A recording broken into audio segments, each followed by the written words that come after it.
Welcome back, the Pot of Greed. Yeah, welcome back indeed, guys. I don't know why he said it like that. You guys don't know, but I play around with my intro pretty aggressively.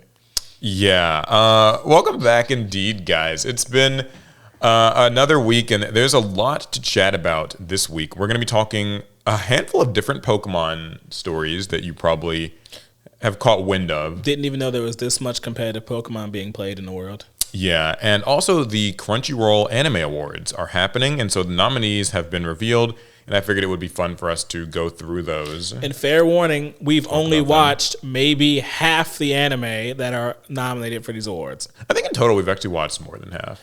I don't know. I went through a lot of categories, and I was consistently always finding something I hadn't watched. But to be fair, to have watched everything that's been nominated, that'd be very difficult. Anime would have to be your very first priority in life.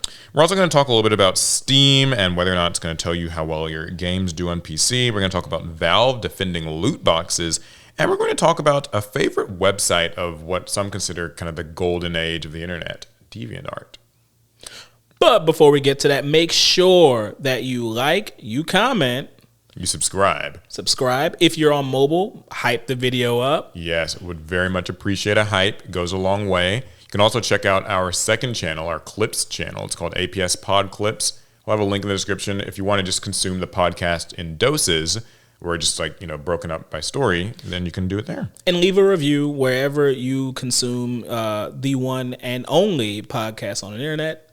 Just leave a positive review. 5 stars, please. Yeah, trying to get better at this housekeeping stuff at the beginning of the pod. Let people know what's going on. Okay, there is not that much Yu-Gi-Oh news this week. There really isn't. Which is a good thing and a bad thing.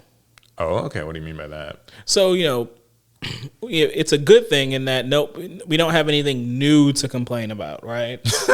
It's so sad. There's like an assumption that we will just be complaining. I mean, we kind of do. 'Cause, I mean, the most we've really gotten lately are like more like Chaos Origin reveals of a few cards at a time. So nothing crazy. Yeah. But then it's a bad thing because, well, it's not good for us. We're a podcast. Right? Yeah, we're trying to Yu-Gi-Oh. Trying to talk about new things. I saw there's a couple of little sparse bits. I saw that they announced some YCS events, dates and locations for the rest of the year. Will there be a YCS literally where I am currently right now? No. All right, doesn't mean anything to me.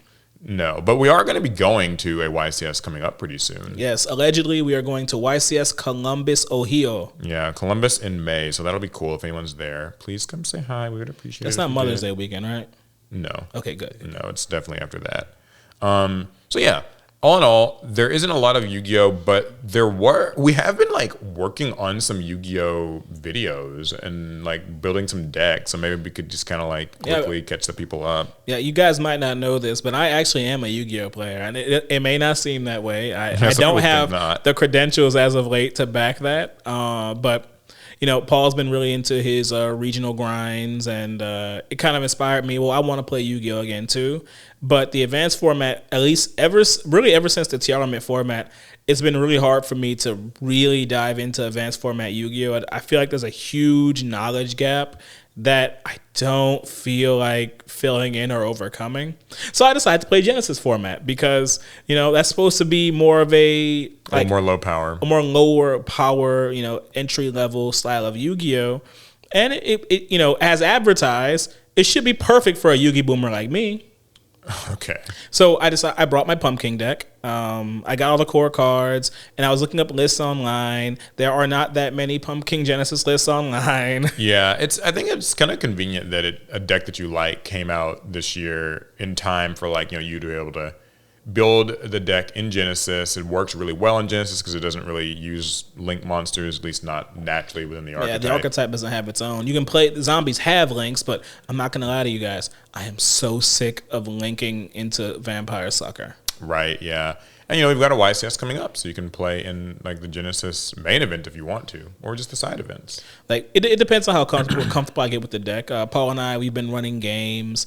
For some ungodly reason, Paul decided to hit me with what could be my possible worst matchup out the gate in Exo Sisters. Yeah, and we've been kind of grinding that. But it makes sense to me because if I can learn to overcome the Exo Sister matchup, maybe I can't make it like a 60-40 matchup, but if I can get it to like a 50-50, then I feel more comfortable playing into just random rogue matches because, I mean, Exorcisters, they profit off you moving cards out the grave, and that's all my deck wants to do. Yeah, I've been trying to help with some of the playtesting and practice. I've been building a few other Genesis decks. Like, I've got an Archmage core, and I need to sleeve that up. I've got a few of the other decks that are supposedly decent in Genesis, Radiant Typhoon, and things like that. So hopefully we can get you into decent.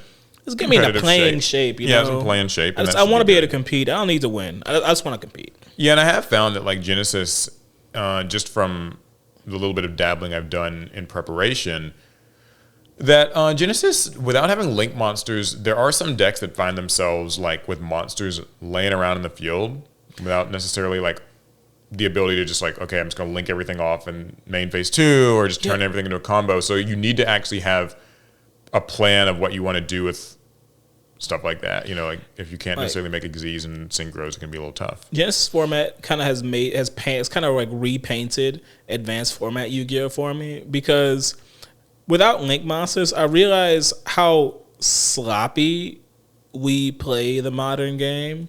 And it's not sloppy with the advanced format because we have links and that cleans things up. But when the moment those links are removed, you realize just how like weirdly designed like cards and strategies are. Yeah. It's like we have these like little level 1 monsters. They enable your strategy, but then they're duds on the board.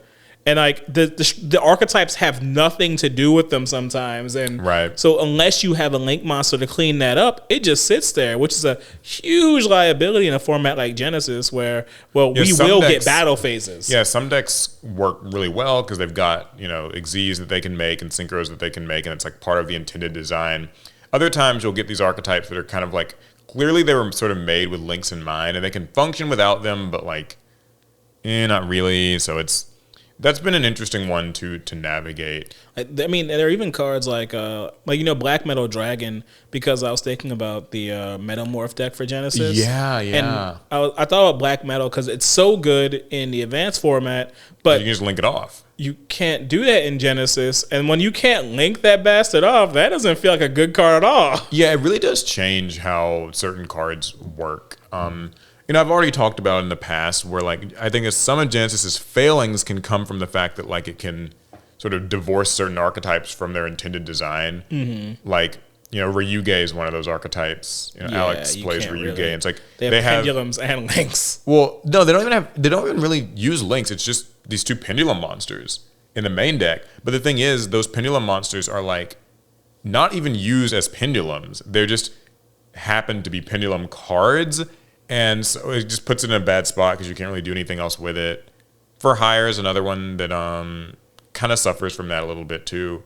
They really need their link monsters as a way to like filter stuff off the board and get the consistency. And so sometimes I feel like Genesis leaves those decks just out to dry, and that sort of sucks. But people still manage to I've seen people still use like Fiendsmith even in Genesis as like just a fusion thing. So, I mean, free cards are free cards, right? Yeah, they can still generate cards for you. So there is something there.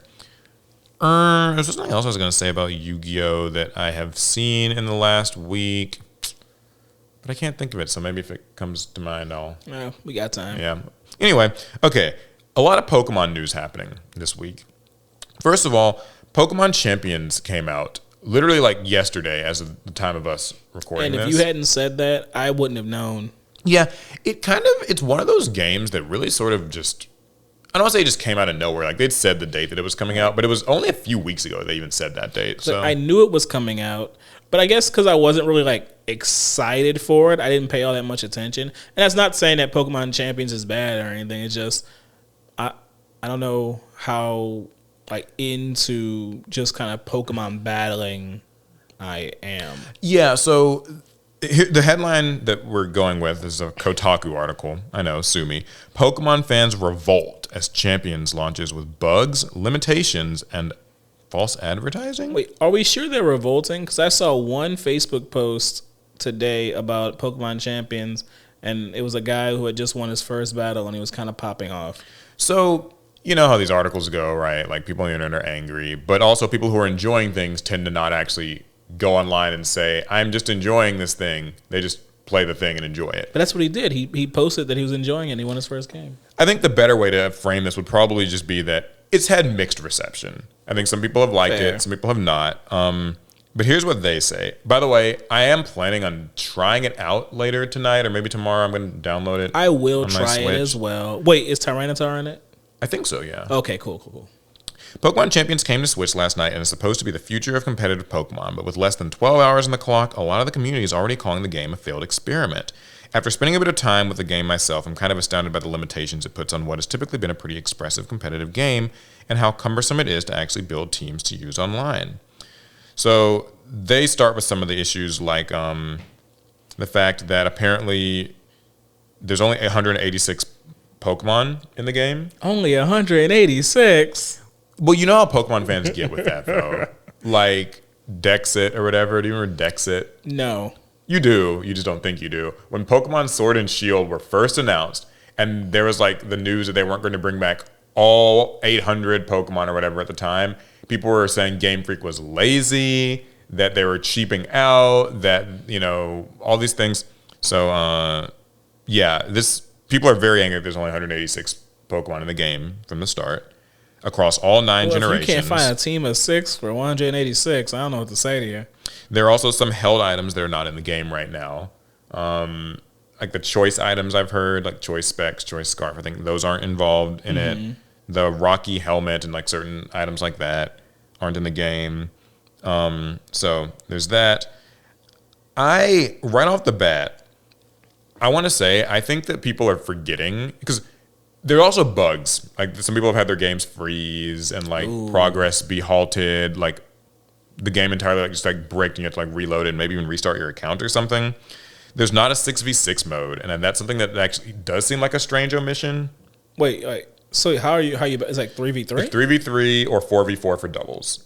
And those are the standard competitive ways that Pokemon is played, but it is strange that there's not just an option to do 6v6 as just a full 6v6 team battle. I think I know why. That's interesting. Yeah, we might be on the same page with that. We're going to be talking a lot about Master Duel in this because I have some comparisons to how Master Duel I was thinking launched. about Fortnite, at least how Fortnite launched versus how it is today. Yeah. Now, they say that it's pretty efficient to just like make teams, train Pokemon up. But what I think people are really having trouble with outside of the bugs and the performance issues maybe is that this is a live service game. And I think that people are sort of forgetting that in live service games, the plan is to like run this for years, like forever. I think they said in an interview a couple weeks back they plan to basically just run this forever, end of time. And so it sort of isn't a surprise to me that there's a limited pool of Pokemon, a more limited pool of like items you can use. I think they will be adding more over time, right? And those releases will be a big deal when they happen. But that was where my mind went first and foremost. What about you? My first thought is really the limitations on 3v3 and then like 4v4 double battles. It makes a lot of sense, you know, and a lot of free-to-play shooters.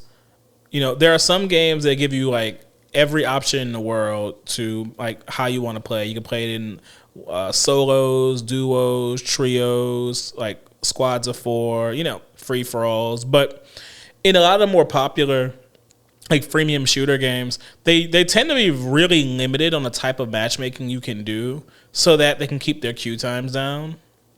And I think that's the same thing they're going for with Pokemon Champions. Because there will be a lot of people who want to play 3v3.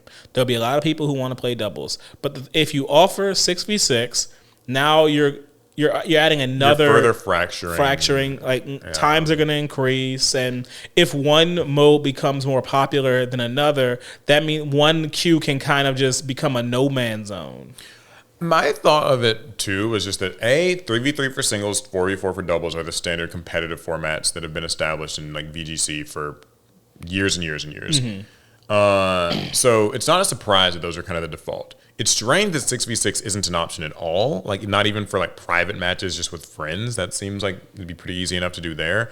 But my reasoning, or what I suspect is their reasoning for not doing 6v6 as like a competitive option to queue up into is probably actually for a similar reason to why Master Duel doesn't allow like best 2 of 3. I think that it is just a time thing. Oh yeah, keep the I think game that time. they want, there's a certain amount of time they want games to really last. And it's a little bit, I don't know if that's like a great reason, because one of the things that people have complimented Pokemon Champions on so far is actually the battles are a lot faster. Like they've sped up a lot of animations, and like when you select stuff in the menu, there's not as much delay between that and like things happening. When stats get lowered, it like says the text and does the effect all at once, and it's quick. It's just snappier, right? And so like my guess is that they've made steps towards making battles faster, but I guess they still felt that maybe 6v6 for a queue up fight would take longer than how long they want these battles to go. I mean, that makes sense. I wish they would do like a 1v1 chaos mode. Oh yeah, you just get you have one Pokemon, and it's like whatever they have versus whatever you have. Good luck. I would run Shedinja. They say that I do that like the like Endeavor Rattata strategy, where you take an attack with like a focus sash, then you use like the move use Endeavor. Yeah. No, my question, because now this is a I don't think that still works in Pokemon. I just remember that from a few gens ago. But that does remind me of something I saw online, but I don't know if it's even true for Champions.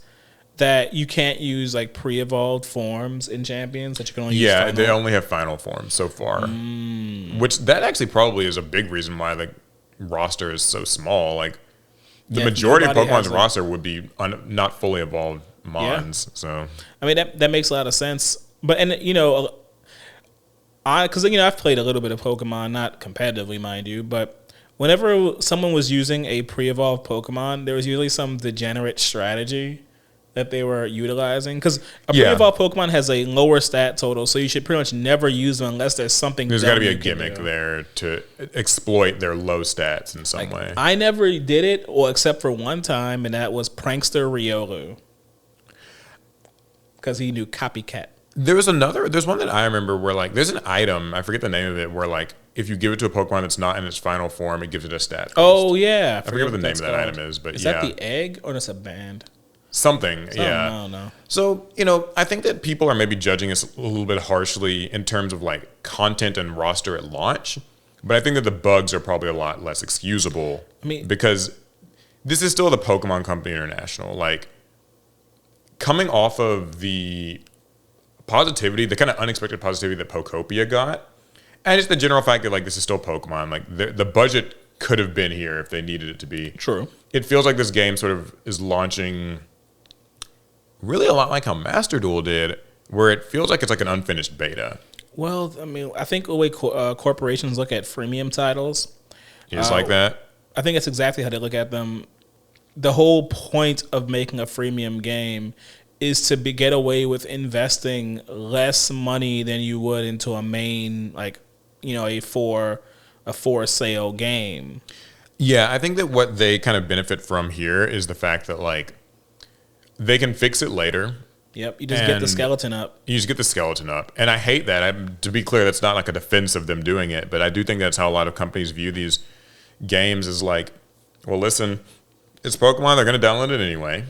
And we will just kind of slowly get around to fixing these issues. It's such a weird strategy because it works, but that's what we, in years past, we expected that for indie game development. A lot of times when in indie games, a development team, they get the bones of the game together and it's like, look, we got to get this thing up. Here's what it is. We're going to keep working on it, but we got to get it up. Yeah. And it's low budget, so you can excuse it. And it makes a lot of sense. But for, a massive corporation in the Pokemon Company and then Nintendo to put out the bones of a freemium title without it being completely polished and having all their bells and whistles, it feels kind of lazy. Yeah. So the thing I was going to say about Master Duel is it does feel a lot like how Master Duel's launch was. I'd argue in some ways Master Duel's launch was worse, but in other ways it wasn't this bad.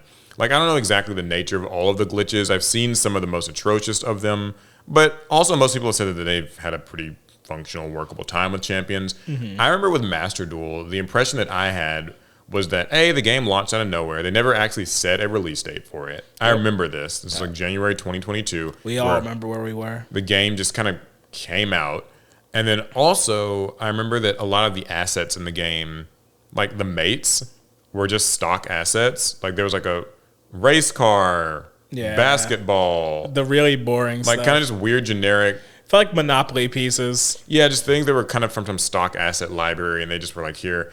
And only half the mates were really like Yu-Gi-Oh things. So there was that. I remember it was a little buggy at launch. Like the menus were a bit slower and some of the animations were.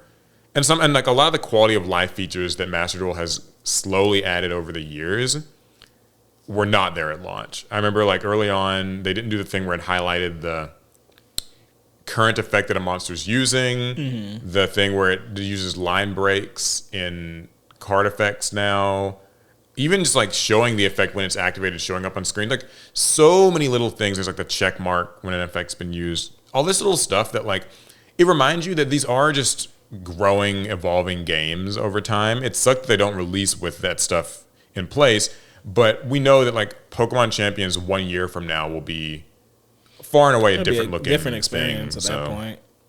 One other strange thing I noticed too is they might have 200 Pokemon then. Yeah, maybe 198.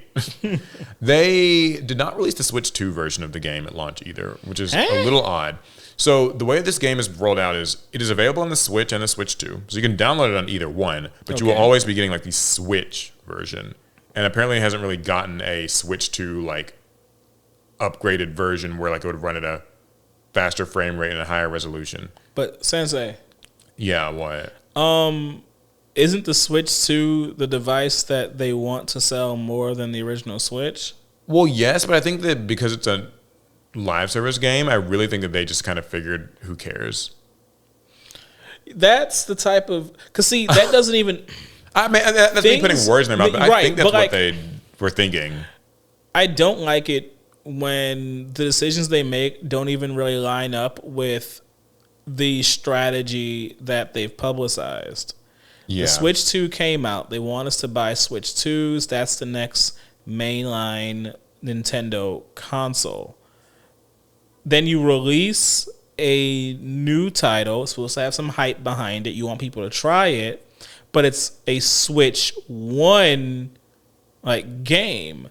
That doesn't even make sense. It's really bizarre, and it just makes me think. And also, by the way, the mobile phone version of this game is going to be releasing just later this year, they say.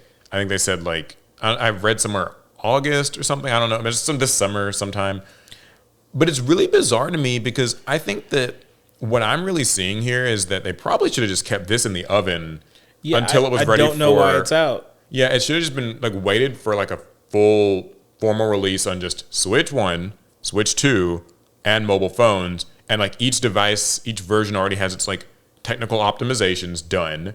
And also, all these little bugs that needed to have been ironed out, which has probably been ironed out in the, like, extra, 3, 4, maybe 5 months. You know what it sounds like to me? That somebody wanted to hurry up and start getting revenue off this game, regardless of the state of it. Yeah, I mean, that's almost certainly what it is. Like, I don't think that this is a game that is really... I think it exists in a weird spot for, like, the Pokemon Company and stuff. Because, like, this isn't even, like, a Game Freak thing. People sometimes will talk about, like, Game Freak's so lazy. They make these lazy games. They don't make every Pokemon game. But this was not even, I don't think, developed by them. I think this is just a game that, like, it's using the Pokemon battle system, and it's really just a simulator. And so I don't think that they're really viewing it the way that they might view a normal game, where there's a certain amount of... I know people say Pokemon games aren't polished, but I promise they go through quality control. And like, they just miss a lot. And maybe they just miss some things. But yeah, this just seems like there's something where they're like, you know what? We will be able to fix this later. So who cares? People will buy it. And as I buy it, I mean, like, it's free to download. So it's kind of one of those things where, you just download it with the expectation that it'll presumably get better over time. Presumably. I like that. That's fun. I like it. Yeah, so I'll be trying it out. I'm going to download it and see what I think about it. I like Pokemon. I have not done a lot of competitive in my life. I think I did a little bit in Gen 4. Like, I dabbled a little competitive in Gen 4 and maybe, like, the beginning of Gen 5, and that was it. I used to play Showdown back in, like, 2011. Yeah, I played a little Showdown. 13, just a little bit. Yeah, 2011, 12 maybe. I think I just kind of played it so I could battle against Alex. I think that was kind of my long and short relationship with Showdown. That's you guys' relationship with mini games, I feel. It's just like kind of, you guys will download this whole thing meant for like playing online with all these people and it's like, we're just going to play each other. Yeah, that makes sense. That's fine though. Yeah. We used to, this is a anecdote, but the game Star Wars Battlefront 2, it was on PS2, and if you had like an internet connection, you could play online. But Battlefront 2 had these games against and with like CPU bots. And Alex and I would spend like a good portion of the day just playing with and against the bots in Battlefront 2 and with and against each other. And we run that for hours. You would think it'd be mind numbing, but the fact that we were playing against or like cooperatively, that was all we needed. We didn't care if there was another human being like anywhere in the world. Right.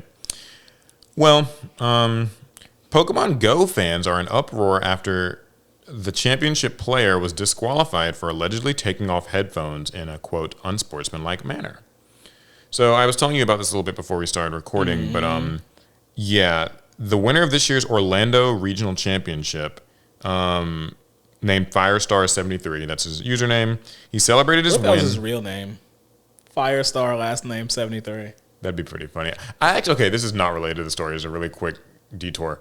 Did you read the Warriors Cats books in school? No, but Alex did, so I'm familiar. Yeah, my sister read them and then she like recommended them to me, and I got pretty into them. I don't think I finished all of them because it actually ended up going a long time. But like, there's a character, I think the very first character, because like it has seasons sort of. Mm-hmm. The very first character is like named like Firepaw, and then he becomes like Fire Claw or something, and then like when he becomes a leader of the clan, he's Firestar, and so it kind of made me think of Firestar. That's probably not. I don't think cats would name themselves that if they could. Anyway, Firestar celebrated his win by standing up and swiftly removing his headphones in order to raise his fist in the air and do a fist pump. He then crosses over to his opponent, Nighttime Clasher, where the two amicably shake hands. You can watch the moment for yourself via the embedded video. We've already seen this, but I'll put it on the video. I'm sure you guys have seen this. This has been making the waves online. In the hours that followed Firestar's win, however, it became very clear that it was Nighttime Clasher who had been instead awarded the victory, to the astonishment of fans watching online. So the Pokemon Company's website, like the feedback website, people have been apparently like blasting it with feedback. So, wait, I misunderstood. They disqualified him? Yeah, they gave the win to the other guy, Nighttime Clasher. Yo. Yeah, a quote from somebody on Twitter. "This is a genuinely embarrassing ruling," wrote I Piss Excellent Throws. Wow. On top Pokemon Go fan Reddit, the Sylph Rogue is from Reddit. Well, I trust in piss, so. "Like so insanely bad, I can't help but jump to the conclusion of corruption. This has to be overturned. Feel bad for the deserving winner, but also sucks for the other guy who's possibly going to get weird hate for something he didn't do." Yeah, so he had his win stripped for removing his headphones and doing a fist bump. Everybody's saying that it's insane. The Pokemon Company has not commented publicly on the decision. So yeah. Also, Nighttime Clasher, now the official Orlando Regional Champion, has not commented publicly on social media and is believed to be bound to accepting the win per tournament rules. Yeah, I wouldn't say anything either. There's nothing you really can say. Yeah, I feel bad for, like, obviously I feel bad for Firestar. I think that pop-off is not, that is the most reasonable competitive gamer pop-off. But I also feel bad for Nighttime Clasher because, like, now he's just in the line of fire inadvertently. Because it sounds like he has to accept this win. Like, he's not allowed to like, give it to the other guy because that would probably fall under collusion or something within their tournament guidelines. He also can't really say anything because, like, people are going to blow up his socials and be like, "Oh, for sure. You know, you weren't the real winner. You blah, blah." You know how people get. They don't even fully understand the situation. They'll just scream and yell and send death threats. They're probably screaming and yelling and sending death threats at the Pokemon Company. I've heard that some judges are getting death threats and like tournament officials and staff. It's just Pokemon. Relax. So yeah, Pokemon don't even die anymore. So it's like, what do you make of all of this, Alec? Oh man, rules are rules, but I do think there should be some exceptions for human behavior. Because when you're running a tournament, you can't have someone popping off every single round that because there's going to be a winner every round. If everyone pops off every time and cards go flying, it's disruptive. It slows things down. And it's not very sporting to pop off in round 2 of a tournament, no matter what kind of tournament it is, really. But when we're talking the finals, right? Yeah. This is it. These are the 2 best players of the night. They've gone through 7, 8, 9 rounds of gameplay, whatever game it is. You're tired, you're mentally taxed, but you're also you've put invigorated. You're motivated. This is all the work you've put in is coming to fruition right now. And the cards, or this Pokemon Go, the phone is in your hands. I don't really know how competitive Pokemon Go works, but yeah, I think popping off kind of makes sense. I think it's at that point in a tournament. It's a human thing. Like that. It's just I think a reprimand, sure. A fine, cool. Disqualification to me is crazy. Like you're disqualifying the person who won the tournament because they were too happy. They were too excited that they did the thing everyone had shown up to do. Yeah, so I kind of just felt the same way. I think that it could be, I don't know exactly what the tournament policy guidelines are for Pokemon, so maybe it's more clearly spelled out. I don't care how clearly it's spelled out. But I do think that they need to just... And so the Pokemon companies actually in the past, now this is the Pokemon company versus Play Pokemon, which are like technically different entities within, one's within the other. Play Pokemon, I think, is like they're the ones who handle all the like competitive tournament organization for all the Pokemon games, whereas the Pokemon company is, making the games, all that, the huge overseers. But the point is, the Pokemon company has made statements on like when people were using AI to enter that art contest, they made a statement. They made a statement in support of like Black Lives Matter for like, you don't expect companies to ever like, be political in that way. Well, it makes sense. Have you seen Geodude? Yeah. So I think of all things, this is something where like the bar is pretty low. I think they should just like, swallow whatever pride they've got and just be like, yeah, we made the wrong call. Like, we're going to correct this. And that's, you don't have to say like much more than that. But I think that they should reverse the decision, just say they're reversing the decision. They made an erroneous call on this and like, zip this thing up and be done. I think the longer you let it kind of exist like this, the worse this probably gets. Because a pop off in the final, come on now. If this were a round 2, sure. I think that like I get where like maybe. So something I was thinking about, I saw somebody bring this up, and I do feel like it's a pretty good point. Is like it almost brings into question why a live stream for like a feature match live stream even exists. Because if you're going to be doing like if you play Pokemon and TPCI and whoever else is like you're organizing this stream and you want to kind of give this event a degree of spectacle and like authenticity and like, this is the big leagues. We're going to stream this regional. We're going to like have commentary and all this stuff. Then you don't get to have your cake and eat it too, where it's like, we're going to like kind of show these cool storylines between players, but also they're not allowed to actually be human players when they win. That doesn't feel fair to me. Like to try to pretend like it's like this big official esport, but then also like people don't get to do the other part that comes along with esports, which is celebrating when you win. Yeah, I know it's an extreme example, but I just think it'd be weird if like the Olympians, after they win gold in an event, they just like calmly like win their race or whatever type of competition. Then they receive their medal. They wave to the crowd and they just walk away without like cheering or anything.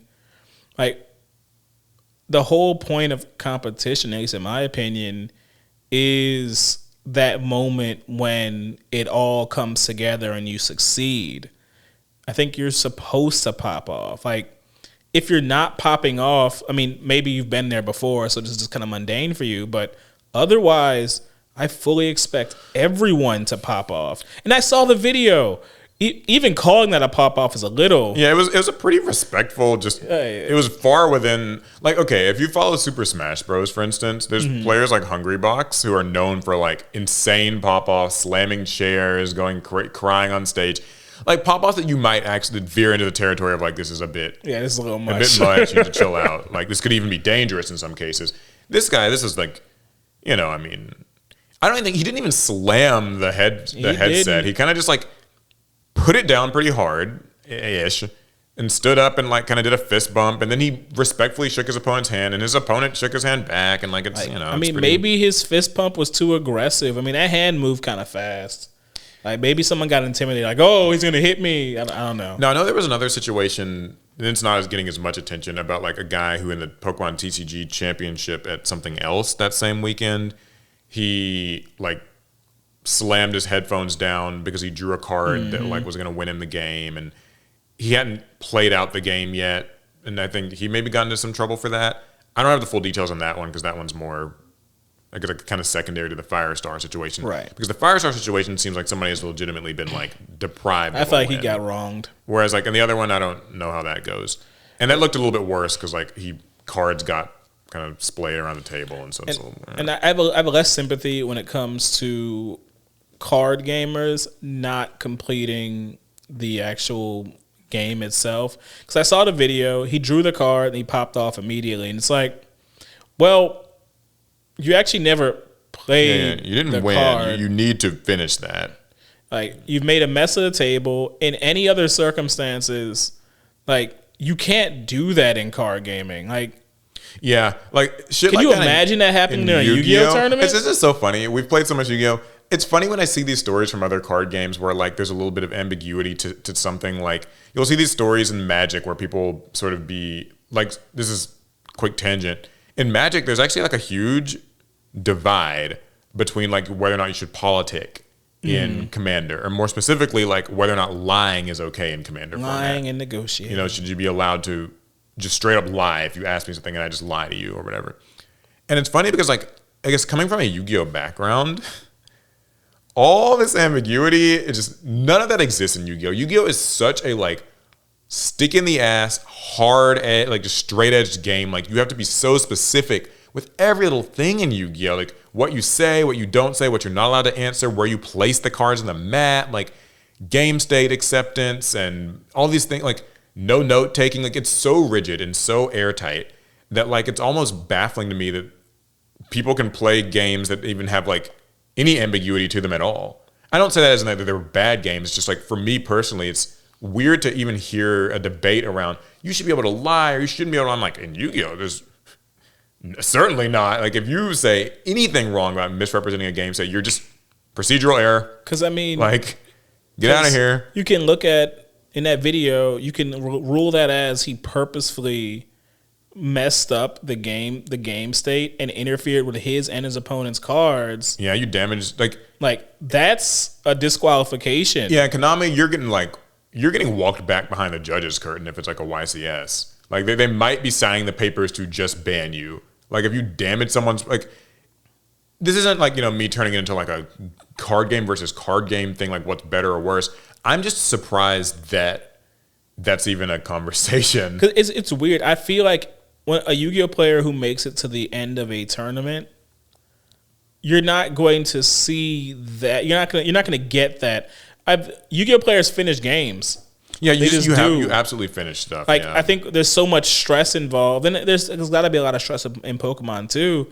But like, the job's not done until it's done. The job's not done until it's done, and Yu-Gi-Oh, there's just so much like little protocol. It's fussy, it's tiny. But I guess Pokemon's less interactive, like as far as like what your opponent can even do during your turn. That's true. So I guess when you draw the right card, your opponent can't do anything. It can feel like truly a foregone conclusion. I guess that's so. Maybe that changes things, but yeah, I don't know as much about that situation, so I don't want to like comment on whether the guy should or shouldn't have won. I just know that in the Firestar situation, I can certainly say I think that that sucks. They need to just go back and give him his trophy, make a little quick statement. Don't make his opponent have to take any of the heat for it. His opponent did nothing wrong. He did nothing wrong. They're like, no, his opponent has to apologize. Yeah, how dare how dare apology they for stealing his victory. So yeah, that's been the Pokemon news of the week. It's been a heated week for Pokemon, I guess. Yeah, but lots going on in the Pokemon franchise. People are a little angry. So Valve was sued by the New York Attorney General's office, and I think that was in February, over its continued use of paid loot boxes and item trading in games like Counter-Strike 2 and Dota 2. Now the company behind Steam and Half-Life has responded to the company via a lengthy statement posted on Steam's support site, in which it defends how its loot boxes work and compares them to real-world products like baseball and Pokemon cards. These types of loot boxes in our games are widely used, not just in video games, but in the tangible world as well, where generations have grown up opening baseball card packs and blind boxes and bags, and then trading and selling the items they receive. On the physical side, popular products used in this way include baseball cards, Pokemon, Magic the Gathering, and Labubu, said Valve in their message to New York gamers. Valve also explained that gamers don't have to pay to open loot boxes to enjoy their games because all items are cosmetic. Interestingly, Valve claims that its data shows that most players don't open any loot boxes at all and instead just play the games. According to Valve, there is no disadvantage to players who don't pay. Interesting. Okay, quick aside. I think it's so funny. The more that we do this podcast, the more I realize how many of these articles are so SEO loaded. Oh, yeah, for sure. That first paragraph, you know what I noticed about it? What's that? Valve was sued by the New York Attorney General's office over its continued use of paid loot boxes and item trading in games like Counter-Strike 2 and Dota 2. Okay. Now the company behind Steam and Half-Life. Oh, yeah, it's like, I noticed that too. It's really getting just added every game you could. All that. Okay. Anyway, though, so it sounds to me... Okay, in February's lawsuit, the NYAG said Valve enables gambling through its popular online games and digital storefront. It accused Valve of violating its laws against gambling and is seeking to permanently stop Valve from promoting gambling features in its video games. And it wants to force them to pay various fines for violating New York law. Okay, what do you make of this comparison of loot boxes to... I guess like a real life Pokemon pack or a blind box of collectibles? You really want to know my opinion? I certainly do. They're right. Functionally, it's the same thing. You're paying for a random chance of getting a thing.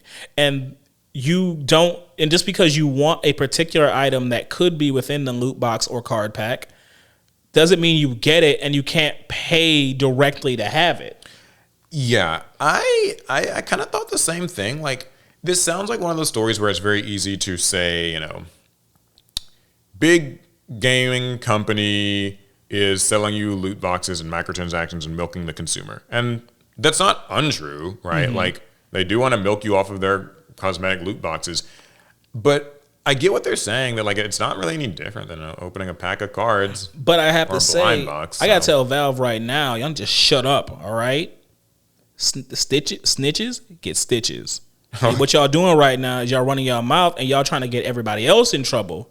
Because I've always thought this about trading cards. Well, maybe not when I was an actual child, but trading cards are gambling. Yeah, I do worry what would happen if they were to just sort of say like, yeah, well, if these loot boxes aren't allowed, then what's that say about a Pokemon pack? I've always had some like trepidation when it comes to the Pokemon TCG because of how much attention it's getting and how much money people are spending on them. And I'm like, man, I really hope no one really like looks hard at Pokemon as far as like gambling laws go, because well, that can blow back onto every single trading card game in the space. And now Valve, just because y'all got called out, y'all trying to bring us down with you. Don't do that, bro. Don't do that. I'm very curious what the NYAG would have to say about a Pokemon pack then. Because, I mean, like, I guess there are some differences between loot boxes and physical cards. Like, I suppose there's some differences. Like, it's a little hard to find one's physical, one's digital, so there's that. But, like, I guess what card packs would probably have you believe, because I know Yu-Gi-Oh! Kind of operates in this, I don't even call it a gray area, but they operate in this way is like what you are getting 9 cards in your pack. Right. So like you can't buy a Yu-Gi-Oh pack and get nothing in it unless Konami really failed at their job. But like, you know, so like you are guaranteed to get the thing that it says you're going to get. Now, like the likelihood of one of those 9 cards being a secret rare or an ultra rare, having some more like foiling on it, that's kind of where I guess it gets ambiguous as to whether or not it's gambling. But unlike buying like a scratch off ticket at the gas station, where like quite literally you just can either get the grand prize or nothing at all. I know there's some nuance. There's sometimes like multiple prizes, but you know what I mean? Like buying the scratch off at the gas station is no guarantee of anything in return. Like just there's no guarantee of anything. But I think that with loot boxes, typically in games, isn't it? Most games that use loot boxes, you still will get something in your loot box. Yeah, it's like card packs. You will get the specified number of items. It's just that you might not necessarily get what you want. The thing is, this only works if the perception of value or the market value of what you're getting is the same across the board. Yeah. And I think that's where Valve and digital loot boxes are in a better position than trading cards are. Because in the vast majority of these like loot boxy like PC games, you can get your cosmetic that's extra shiny or not, but you can't actually resell them a lot of times. Yeah. So they don't have a secondary market value. So I think Valve has a strong defense in saying, look, it's all fun and games here. I mean, you could spend more money on loot boxes, but you literally can never make that money back. There's no system for it. But there might be some games that do have systems tried to do that with like the NFT but I don't stuff. know. Like I remember, was it like EA or Ubisoft? One of them was like Ubisoft was one of those. What was that? There was like one of those shooting games where they were like, you're going to be able NFTs, to sell like the design on your weapons as an NFT or something. But anyway, but when the contents of a loot box or a card pack have secondary market values, then I think you might have some trouble with regulators. And we've worked with card game companies for a long time now.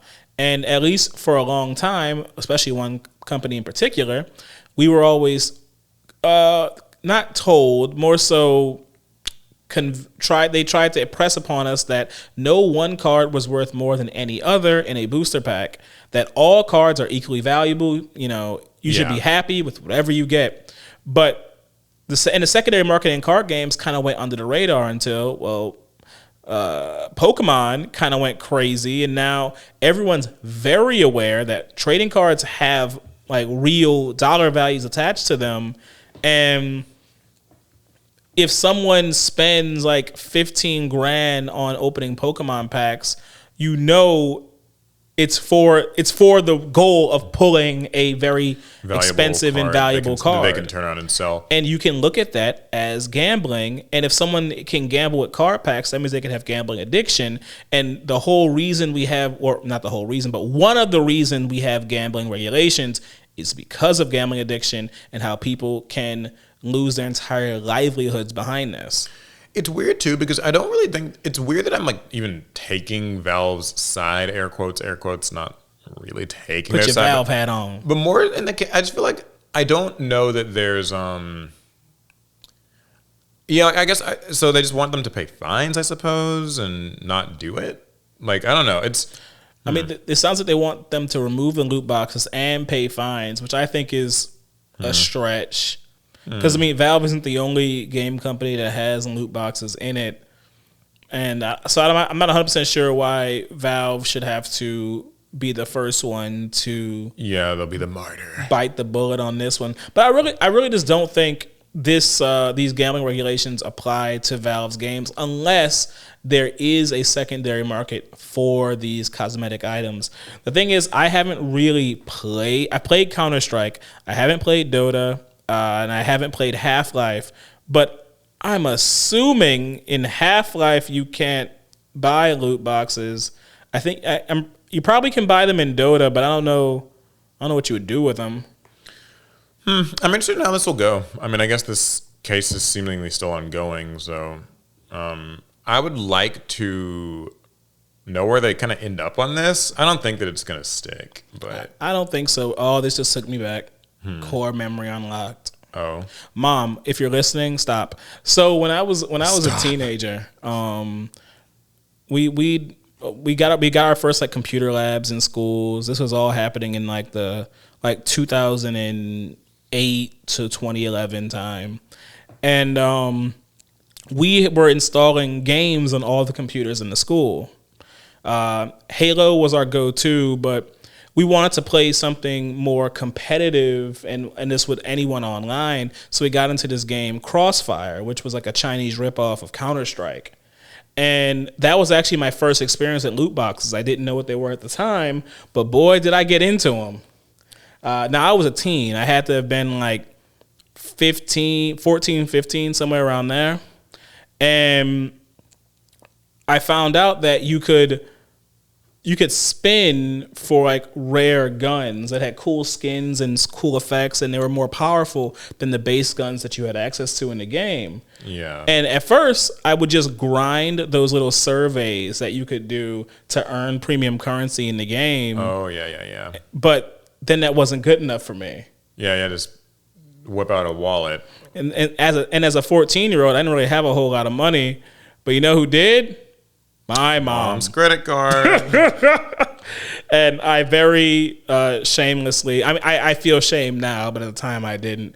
I remember one time I did snatch her card, and I've done that spun. I did that with a Yu-Gi-Oh card. I used my mom's credit card to buy like a Dark Lord Zerato off eBay. I think it was like $80 or something, and I got in a lot of trouble. And then it got stolen. I didn't get caught only because my mom didn't even understand what that charge was. She just assumed it was like a bill. Or I think they got it like charged back or something, but wasn't my problem. Yeah, there is a separate conversation around like, I guess maybe the fact that like loot boxes in games are easier for like a kid or a teen to kind of like lose their money on than like physical packs. Like maybe there's something there. It's not related to I guess it's difficult case, because anything that you can pay money for a random chance, a kid has a harder time resisting the urge to give into it than an adult. Yeah. And you get put that little worm in their brain early enough, and you'll create a person who's more likely to give into like these like primal instincts of just like, oh, I'll spin, maybe I'll get it. I'll spin, maybe I'll get it. I'll spin. And next thing you know, your account's negative. Yeah, that's what I was talking about too. Is just that like in a digital game, it is easier to indulge in that urge, like because once you're like all these things, they just want your credit card connected to your account, right? Connected to your Google Play or app, your iOS, whatever. And so now that you're just in the gacha game, you can just keep buying gems or whatever the premium currency is. Whereas there aren't as many steps as it was with trading card games. And trading cards, like you still have to like physically buy these packs, and that's already like a bit of a point of friction. There's also a limit to how many because a store only stocks so many cards. That's true. You can't unlimited just infinitely repeat the process. Yeah. Okay. So this is not related. Funny aside. Yesterday I had to go to Target to buy some. So we're planning a Dark Magician versus Blue Eyes theme duel. We're going to try to record it this week and hopefully get it out soon. And, the playtesting for that's been a bit rough because Dark Magician sucks. But there is a card that Dark Magician needs, or not even needs, but it's nice to have in the extra deck, Miasma Necromancer. Yep. And it's a common in Doom of Dimensions. And I did not have any copies of this card. And anybody who plays Yu-Gi-Oh! And like orders cards online knows the pain of like, ordering shit on TCG Player and ending up having to wait 2 weeks for it to show up at your door, and it's such a we need to record this thing. We got to get this done, and like I needed this card. You know where this story's headed. And so I got desperate, and I was like, okay, well it's just a common, so the chances of me pulling it in a few packs is actually pretty high. So I had to go to Target and buy a Doom of Dimensions little 4-pack. My plan for the day, because at first what I was going to do is like I was going to just go into Target and buy like 2 of them and just assume like if I buy 2, I should get this. But I was like, wait a second. What I should do is buy them one by one. Like buy one. If they'd had single packs, I would have even done it with single packs. But like buy one pack, open it, see if the card's in there, and then like if it's not, then I'll buy another. That's just the safest way to, But I felt like a crackhead because I went in there and like I bought one of them, and the lady, you know, I checked out, and the lady at the register was like, "Oh, you know, do you need a bag?" And I was like, "Nope." And I left. Start ripping it open immediately. Like, I went to my car out of shame. I went to my car to open the packs, and thankfully I got the Miasma Necromancer in the first like box of them. But I was really afraid I wasn't going to get it and have to just walk right back into Target, buy a second one, go to that same lady, and just have her think like, what is wrong with this guy? And then have to buy like a third and just seem like I'm a complete addict. Now, you know, this is a fun one. How many do you think? So let's say you didn't pull it in the first box. Mm-hmm. How many boxes were you willing to buy? You know what the problem with that question is? I would have probably just bought until I got it. I get very stubborn about these kinds of things. Like I get really stubborn. So it's weird. I'm not like or I don't consider myself to be a gambler. Mm-hmm. I consider myself to be a brute force statistics abuser. So like the way that I see it is, I just believe in my chances of getting something if I buy enough of it. Does that like make sense? Oh no, I believe that. So believe as far me, as those are I'm words concerned, I've lived by. Yeah. So as far as I'm concerned, it's like I'm not actually concerned that it will ever get to the point of me needing to buy 10 of those boxes, because I believe that the statistics will just give it to me within the first like 2. That's why I marched into the store confident enough to just be like, I'll just buy 3 at the start, and like I know this will get me what I need, and I can just save the time. Right. So like that's how I view that stuff. But in reality, if I hadn't got it in those first couple of like mini boxes, I probably would have gotten a little annoyed and like stubborn about it and just kept buying them. And I don't know where that would have led me. Oh man. Now I guess in truth, they only had like 4 or 5 in total on the shelf, so I would have been limited to that. But if they had more, because it's like I don't have a choice. Like we need to record this video, and it's like I can't. If I ever, like I don't know what else I could have done. I guess I could have gone to the card shop and like sorted through bulk for like hours. But like it's funny because like I guess money in that sense will more quickly.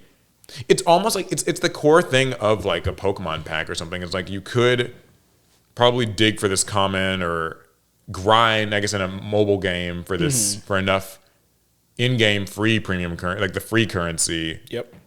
But it's just faster to like whip out your card and just like do something that will guarantee it or quickly get it to you.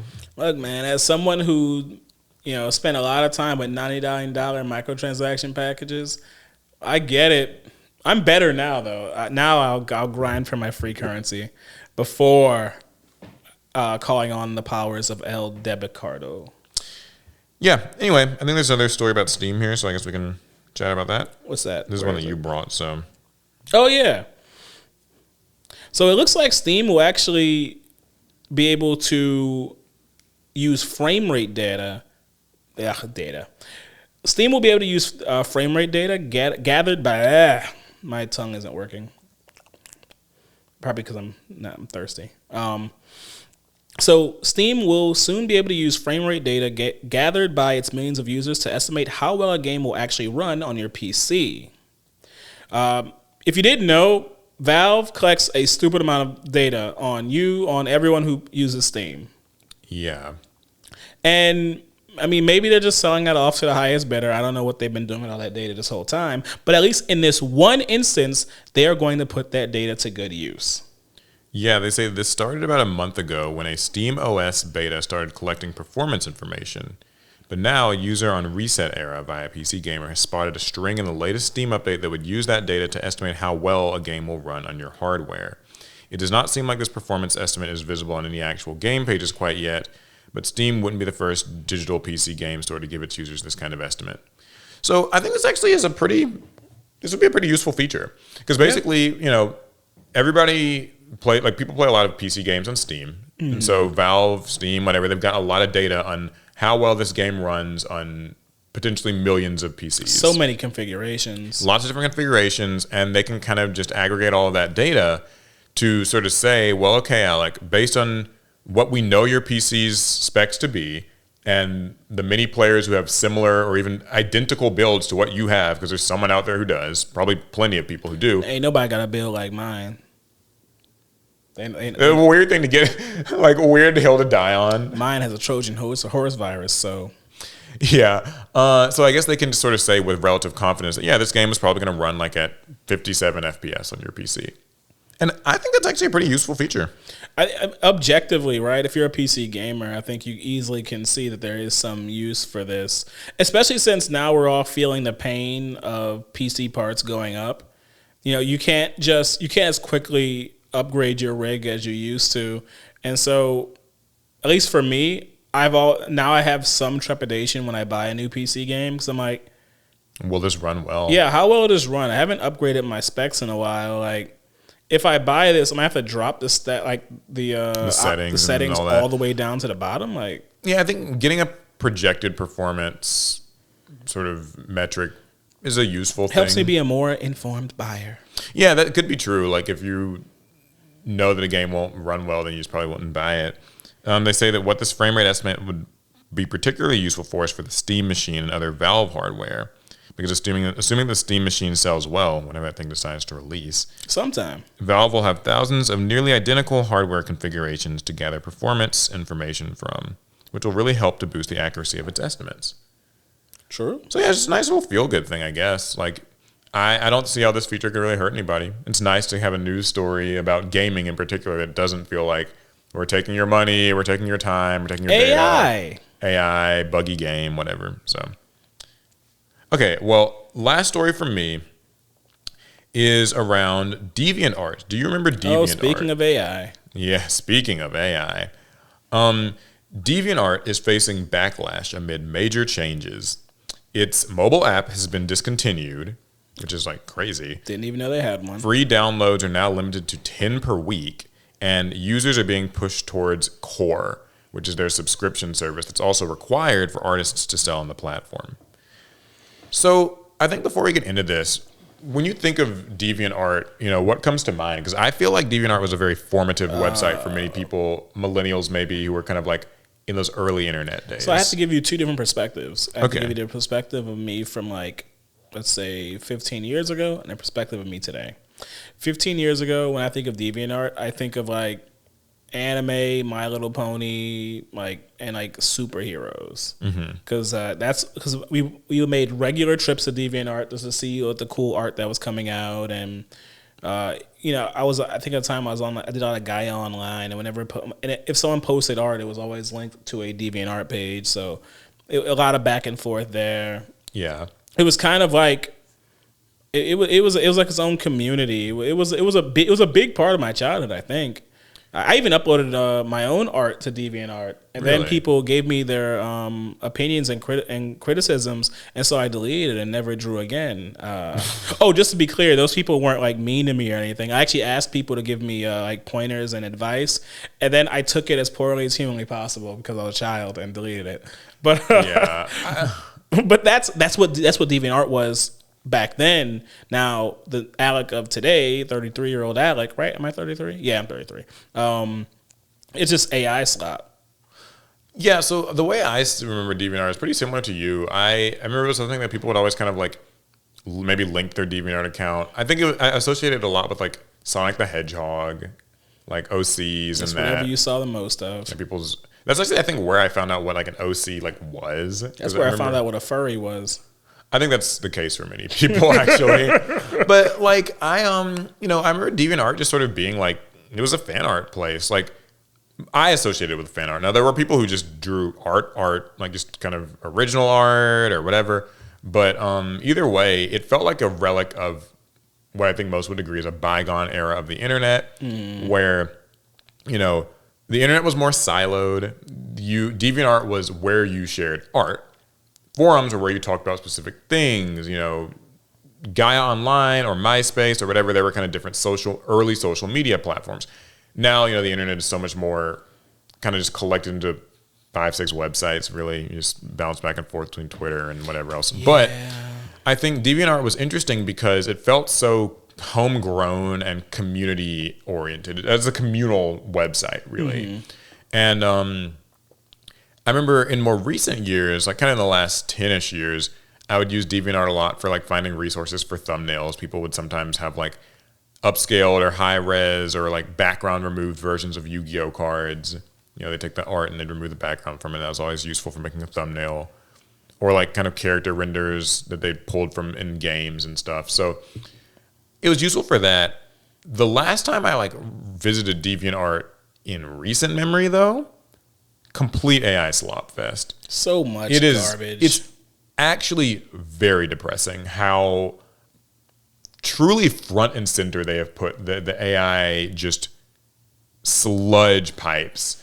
You cannot even go on that site without it bombards you. It's everything. It pisses me off now because I buy artwork where I can, and it had to have been maybe a year ago or maybe a little bit less than a year ago. I remember I went to DeviantArt to purchase one person's digital artwork because that's just where they were selling it, and I found what I was looking for, and under suggested.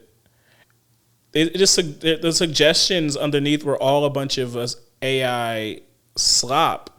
And I was like, why are you mixing in AI garbage with real artists?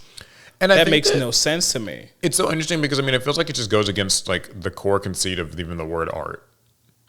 That's why I try not to even use the phrase AI art. They could have, yeah. They just want to call it just AI trash, images AI or whatever. images, AI garbage. They even have, an on-site AI art generator, I found out. It's called... when I was doing the research, I found the name of it. I don't remember what it's called, but they have an on-site AI generator, and they advertise it. They're just DeviantArt is where you can use AI to make art. Ugh. It's bizarre to me too that they took away their mobile app. That's a bit of a surprise because many sites now actually most of their traffic comes from mobile. Right. So it's weird that they took the mobile app away. I guess maybe upkeep was too expensive or something. To be fair, I didn't even know they had an app. I grew up going to the website directly, so it never occurred to me to actually look for an app. Yeah, I knew that they had an app, but I guess they don't anymore. So I guess I didn't know much. But this was a surprise to me when I found out that they'd gotten rid of the mobile app. Limiting free downloads. That's a new one for me too. They can try, I guess. Yeah, I assume that there's plugins. This DeviantArt was the home of piracy. We were just hitting extensions, right-click, save as for the longest. I guess if you can't right-click it anymore, there's always a way. Yeah, but I guess for regular people, limiting the downloads is a way to push them towards core. And I looked into it, and apparently core is you have to have it in order to sell art, which I suppose. I guess it's similar to some other sites that are I don't care for it because art doesn't necessarily move fast. So you want to attempt to sell your art, but you have to pay a subscription. And it's but your art might not sell for multiple months, but you're paying them a subscription. And there are a lot of convenience features that also seem to come with that, as well as even the ability to customize your profile at all. I guess you gotta have a username and a bio, but if you want to have a banner and other stuff, it seems like you have to... Gotta get core? Get core or core plus or core pro or core pro plus because there's 4 different... Oh, Jesus. Ones or something. They're monetizing the absolute hell. It sounds like DeviantArt might not be doing all that well. It must not be. I think that they're just going to be closing it. I think that it'll probably be out of here maybe within the next year. Because all that monetization, it reminds me a lot of the way Twitter went. This isn't making money. Let's just add every pay for feature we possibly can. Yeah, and Twitter is at least big enough that it can survive that. But I think that DeviantArt has gotten so... It's always been fairly niche, but niche in a way where everyone knew what it was. Mm-hmm. But now I think a lot of the artists have just migrated. They found that Twitter is a better place to get seen by more eyes, and you can probably sell your artwork on Patreon or the other... Patreon, ArtStation, Gumroad. Coffee. And Can you sell on Coffee? Yeah, I think Ko-fi's an art place. I did not know you could actually sell things there. Or maybe I'm thinking of Gumroad. I don't know. Those types of sites that just where you can support artists. So it's kind of a sad the last not the last bastion, one of the last bastions of kind of a bygone age of the internet, and it's all right, Paul. Okay. I apologize, viewers. So I was curious about whether or not you could buy and sell things on Coffee, but I don't know what people have been Googling, but this suggested, and I'm going to read this aloud. All I did was type KOFI, and then Google says coffee. Did you mean coffee furry bases? What does that mean? I don't know what that means. I'm so terrified. Furry bases? Like, is this like I'm gonna hit the search button, but now I'm scared. Maybe we'll report back on that. Oh my god. Okay. Okay. Well, I saw something. So yeah, DeviantArt might not be around for much longer. No, and they probably should take coffee with it after what I just saw. Well, yeah. So there's that story. I remember DeviantArt fondly, but I guess not too much in recent memory. Okay, last thing. Alec has got scarred in this podcast. I didn't know. The Anime Awards, Crunchyroll's Yay! Anime Awards are happening.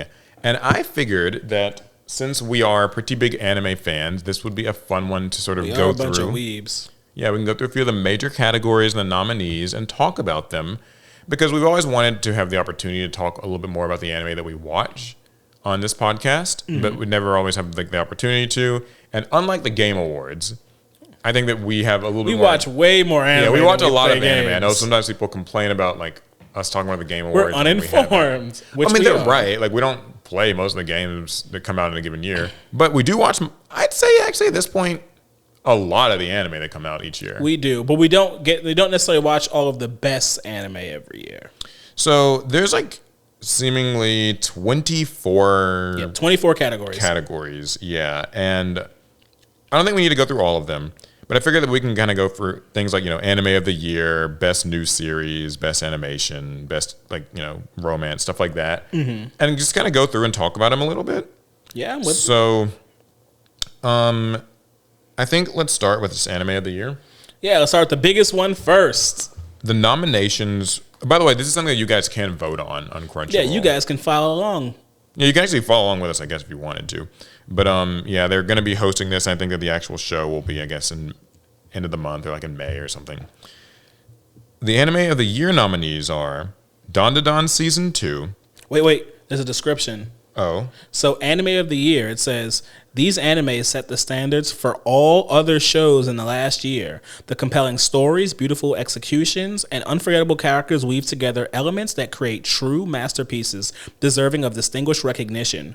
Whether it emerged as an unexpected gem or met the high expectations of dedicated fans, the show selected for anime of the year showcases the very best of storytelling and creativity in the medium, leaving a lasting impact on audiences everywhere. Okay, so yeah, the nominees are Dandadan Season 2. Okay, fire. Gachi Akuda. Loved it. My Hero Academia Final Season. It was dope. Takopi's Original Sin. That's the first one that I have not seen. The Apothecary Diaries Season 2. Didn't see it. And The Summer Hikaru Died. Also didn't see it. So we've, I guess, watched half of these. You've watched half. And sadly, that means we can only really vote on, half of them.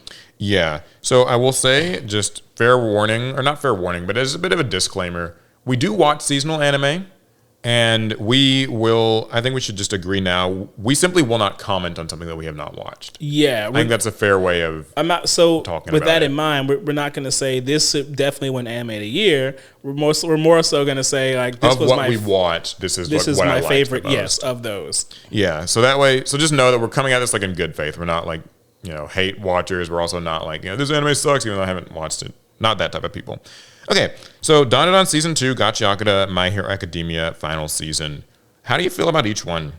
So, Dandadan came out the gates swinging with Season 1. And, sometimes Season 2s of anime can kind of like falter a little bit, or they might just do what Season 1 did more.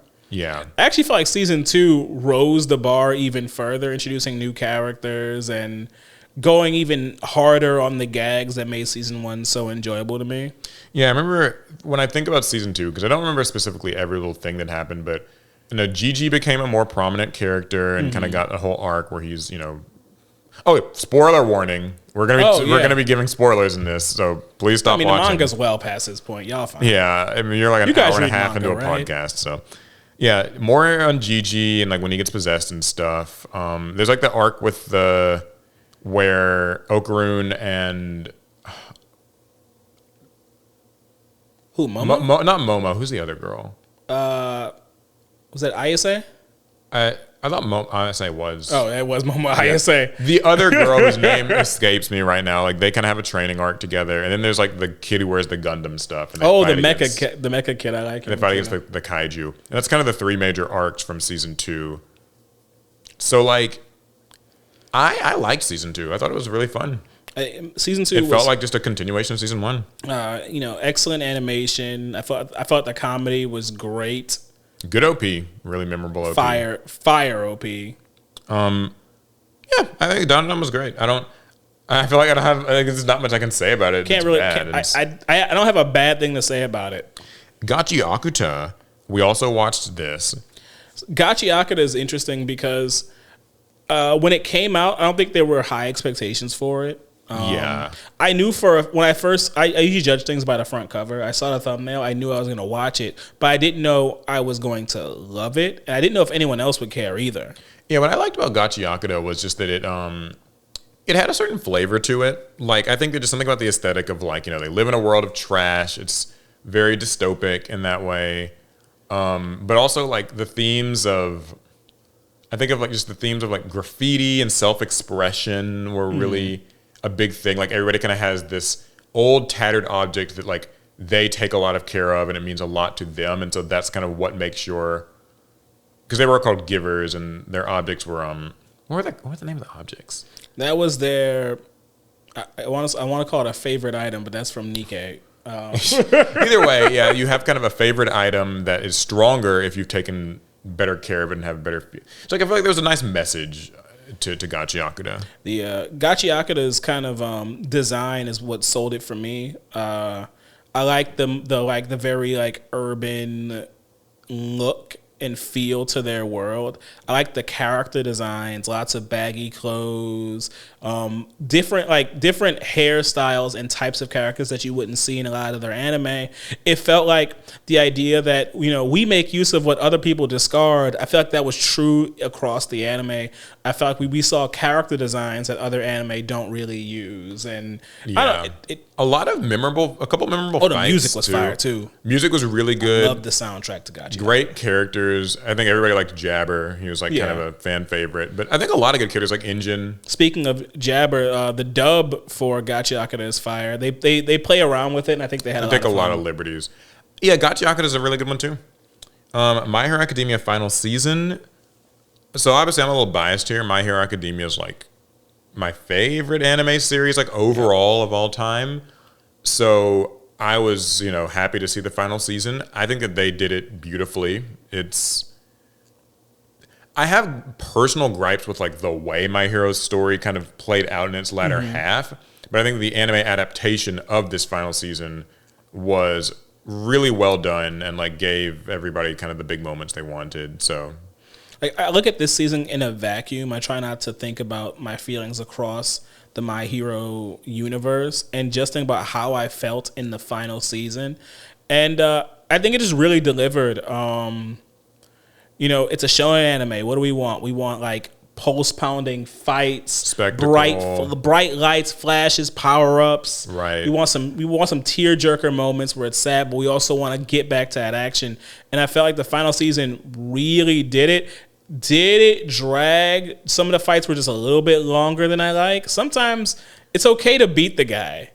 And that was my only criticism, where it's just like, God, sometimes people just don't drop fast enough in this show. Yeah, I mean, I guess it's kind of what you get though when you have you're fighting literally the big bad at the very end. So it's got to be a multi-stage boss fight. And I'm not gonna lie, he pissed me off. Like Shigaraki, All For One, like. Those two characters actually are very exhausting characters. Yeah. I felt that way even when like people were talking about the manga and stuff. Is just they keep getting back up. They All For One in particular always has like a plan B and a plan C and a plan D. Man was on plan Z. So of these three, if you had to give like an anime of the year for yourself, what would you give it to? I'm pretty torn here because I just think that they're all really good, but where's your head at? Or do you want to like just say it on 3 or? No. I can give out kind of a well thought out answer. I think I enjoyed all these anime quite a bit. The My Hero Academia, the final season, I think is a great representation of anime. Yeah. Judging off, basing off the description that I read earlier, that the only thing on this of these three that I think beats the representing anime to me than the final season of My Hero is Dandadan season 2. I think Dandadan does everything you want to see in anime. It has the battles, it has the comedy, it has the gorgeous artwork, the music. It felt like a perfect package to me. So you think Dandadan would be your pick? Yeah. I think if I had to pick, I would probably go with, I think culturally, My Hero Academia probably should win, I guess. Like, I think it's it's closing out the first of the, like, mid-2010s shonen anime. A lot of people kind of group it together with, like, Fire Force, Demon Slayer, Jujutsu Kaisen. It's kind of like the first of those. It's a longer manga, and yet it ended first in the anime. Yeah. So I'd probably just give it to My Hero Academia based on this criteria. However, I think that, like, it's weird comparing three, like, one anime that's like the final season, one anime that's like season 2, and then one anime that's like we just started. It's just new. And so, like, I feel like it makes it very apples to oranges to pears. But then they're all the same genre, which I don't care for here. I wish that some of the other genres that I'd watched, some of the anime, because we watch anime that aren't just shonen, but as far as in the anime of the year, we sadly just haven't watched the other three. So yeah, I didn't get to, like, flex my thoughts about other genres. So basing this purely off of what shonen anime, like, do I think people like did the shonen anime thing the best this year, I give to Dandadan. Yeah, it's interesting. I don't even consider Dandadan to really be shonen. At first, I thought that it was. I feel like now it's kind of more just like it's like you could click it as like seinen romance too. I feel like it's kind of like also like paranormal, like thriller-ish. I wouldn't call it a thriller. Like I'm never like. And there's comedy and there's romance and it feels like a more well-rounded anime, like genre-wise. Yeah, I think it has more elements of each thing. But yeah, okay. So what would you say should be the next category we do? We'll just do a few. Okay. What's a fun major category? Let's see. What's best original anime? I don't know what the nominees for that one are. Okay. Oh, that's fun. Yeah, so these are anime that did not have a manga. They're just an original anime. They were anime creation. first. Here's what they say is an original anime showcases storylines not adapted from source material like manga or light novels. It's a new creation. These original works of art mesmerize audiences with the quality of new stories. And I think that actually is a very good one to talk about because so much of anime discourse to me sometimes feels like it hinges on like how good of an adaptation it was, right? Like the manga was better, you know, or this was, they actually explained this in the manga, or like, you know, the manga sucks but the anime is really good.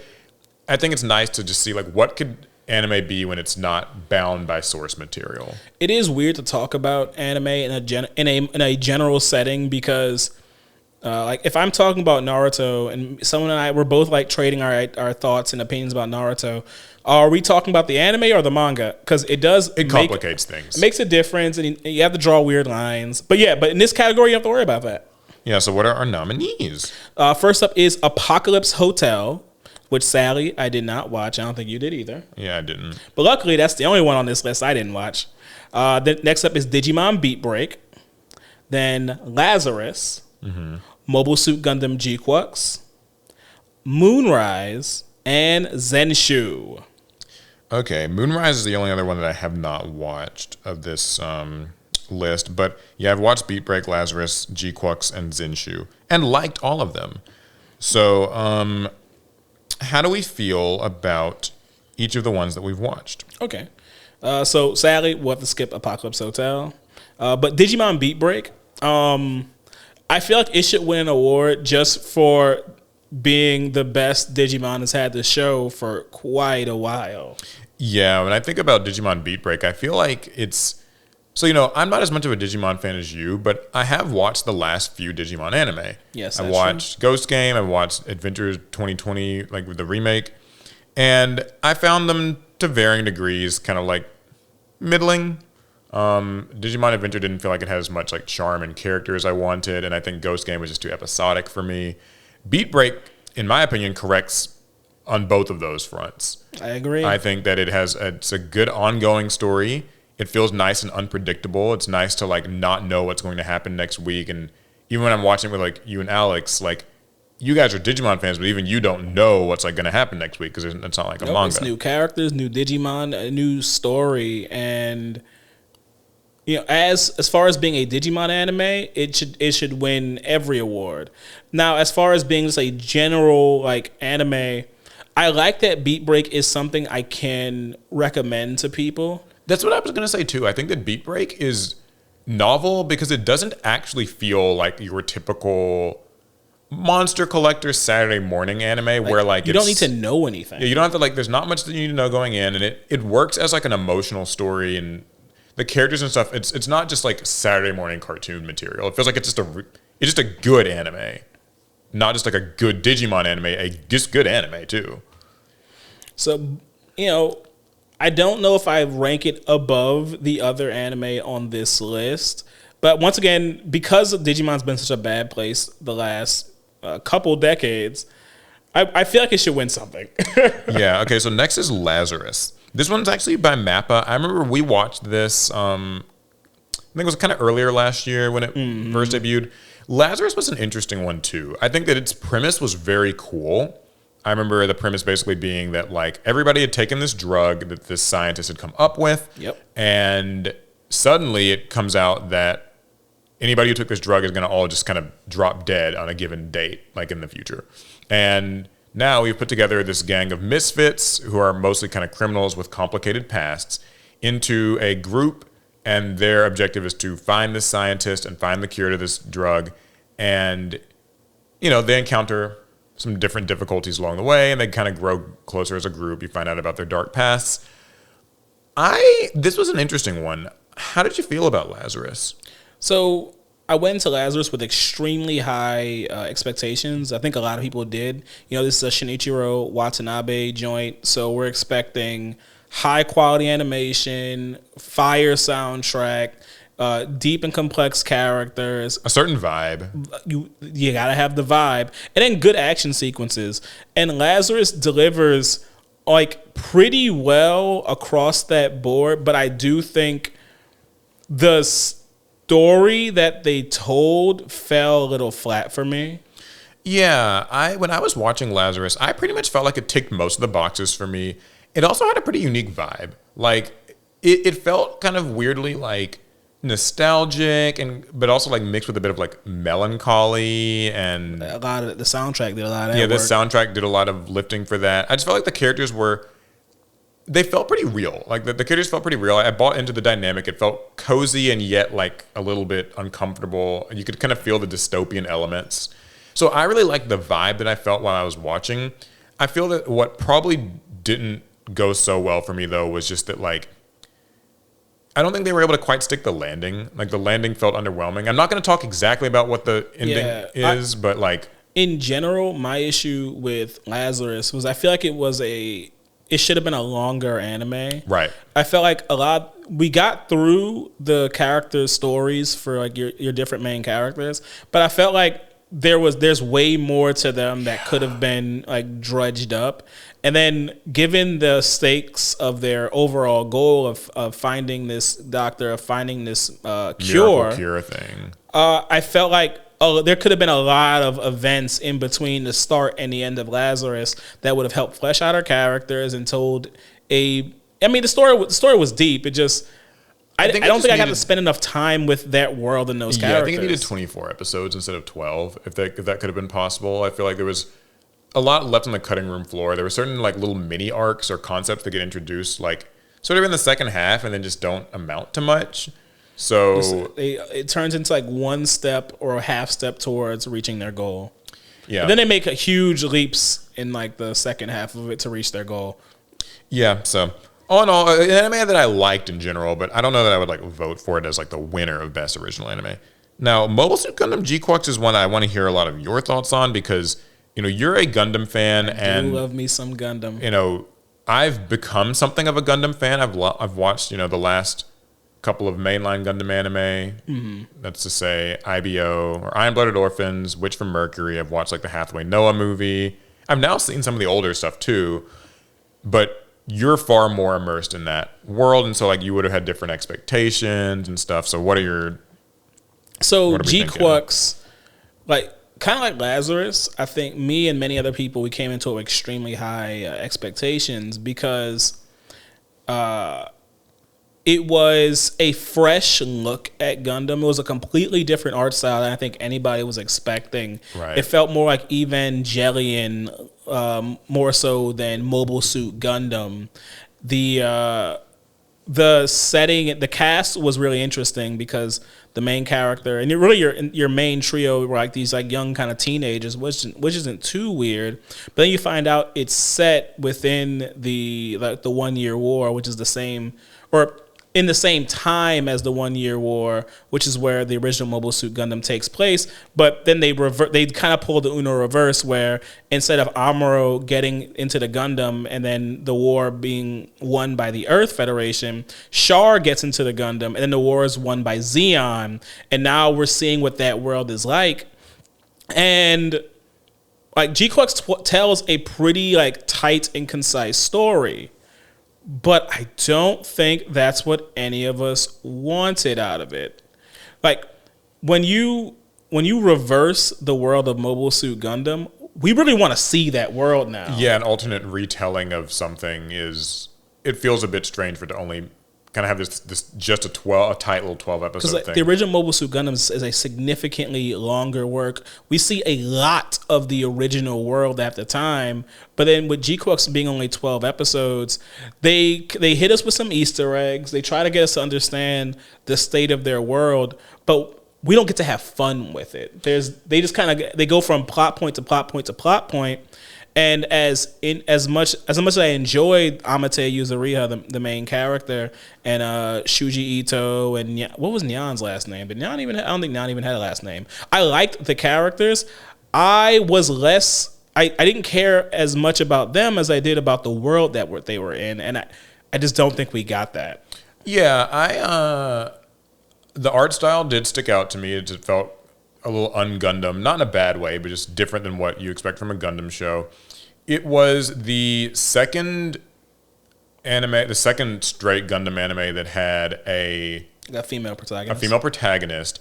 And I thought going in that was an interesting choice for them to do, not in like a bad way, but I was like, okay, well maybe we'll get like sort of a different take on the female protagonist in a Gundam setting. It was pretty different. And it was very different. I don't think that it fully lived up to like what it could have. Like the anime really starts in one place and ends in just such a vastly different place that it got me a little dissatisfied because like, the premise that they were marketing to people was like this girl is doing these underground Gundam fights like for money. So is she just in them? I'm sure that there was money at play, yeah. Yeah, and so like it doesn't happen. She's really good at it. She doesn't really know why she's good at it, but like she's good at it and there's a reason why and stuff.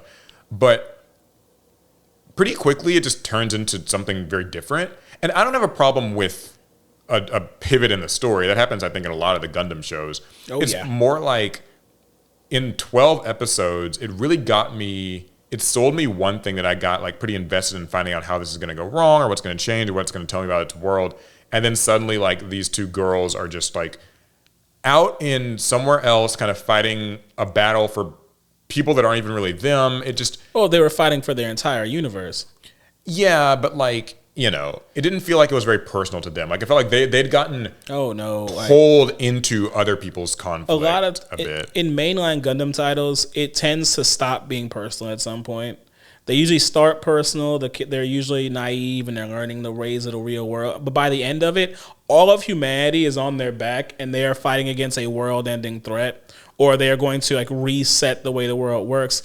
So and that's all good and well, but just like in 12 episodes. Yeah, and that's kind of the thing. I would have liked something along the pacing of I like longer anime in general, but I feel like what they set up, I would have liked this to be more like a Eureka 7, another mecha anime, but a significantly longer one where it starts off as a personal story about your main character and the growing pains they're going through, and they painstakingly earn the development and the maturity that it would take to then deal with the world-ending problems that they get to at the end. I don't feel like the characters got the time to grow into the the stakes of what was like going on.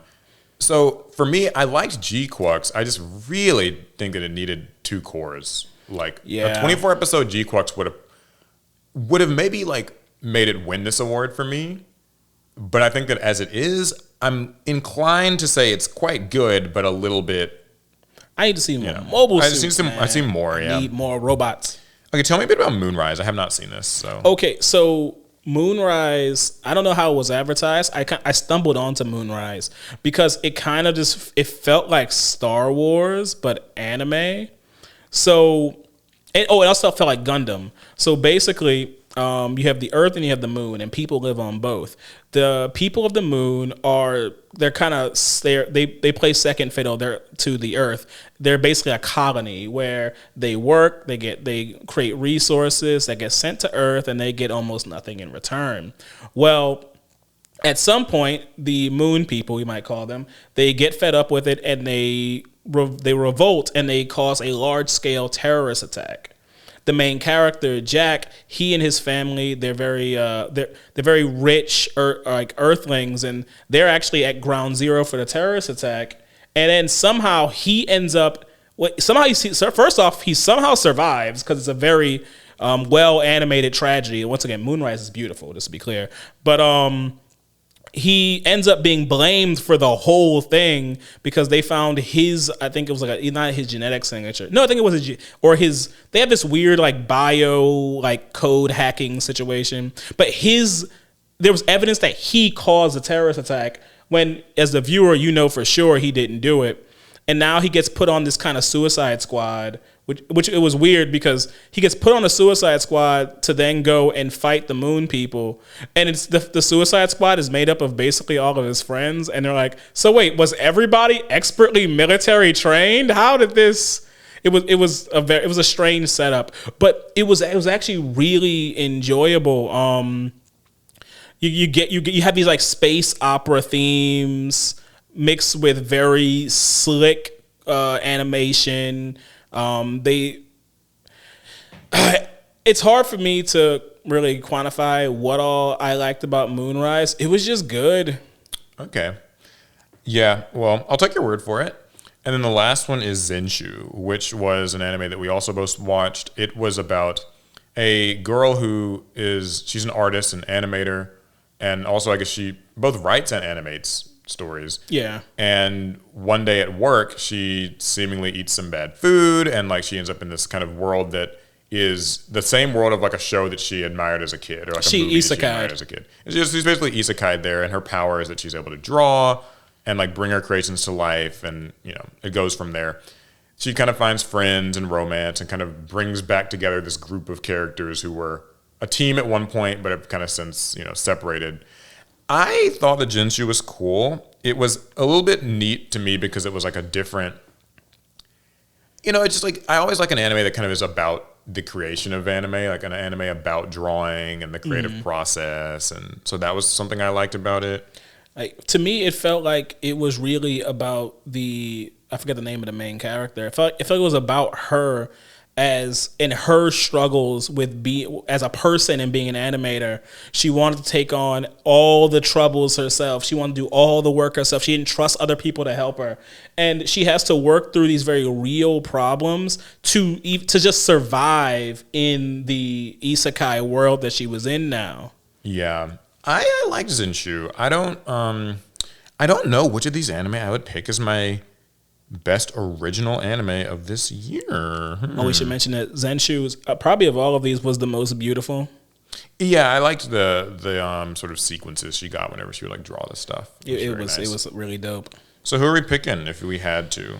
Oh man, I really hate this lineup because I didn't dislike any of these anime. I didn't either. If I had to pick one, best original anime, and I haven't seen Apocalypse Hotel, so can't weigh in on that. You've at least seen Moonrise. I think my vote would probably just go to Zenshu, maybe. Zenshu. I mean, I can't argue with Zenshu being a pick. I thought the like having her like animate pages in real time while of course someone's animating her. You get this kind of like animation inception. Yep. And then she deals with things like writer's block, and it felt like she was really going through it at points. Yeah, I agree. So of these anime, I feel like that one moved me the most.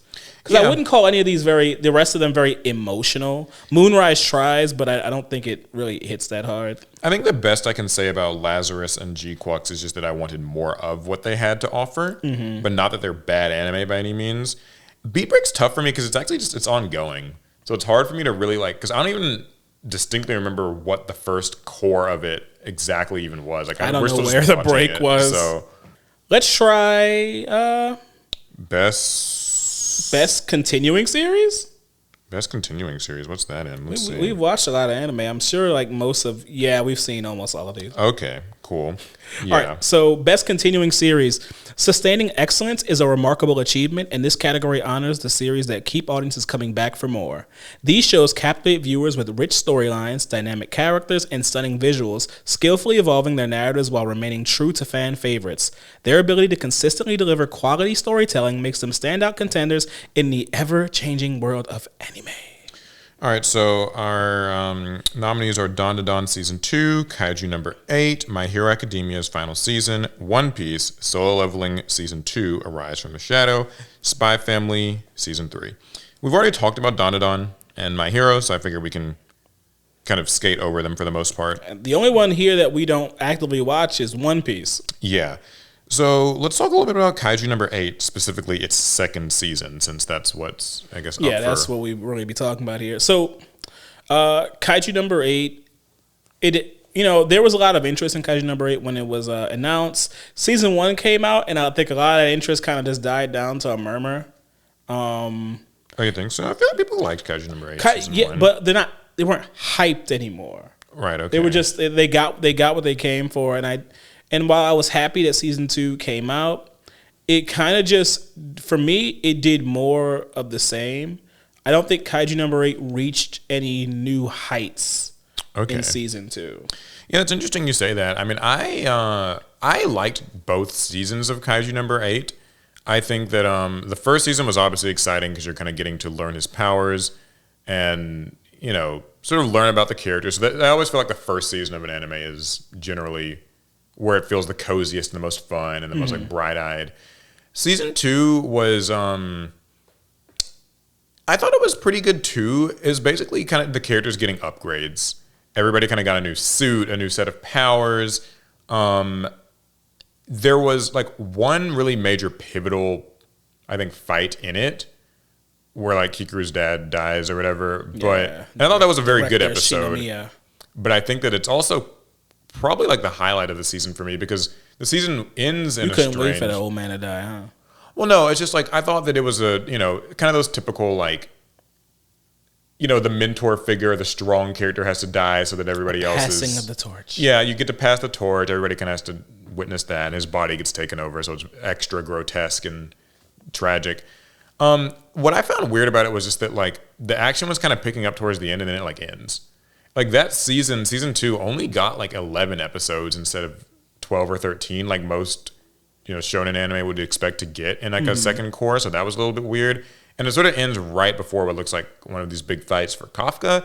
So I thought that the timing on that was just bizarre, and sort of like whiplashed me out of it a bit.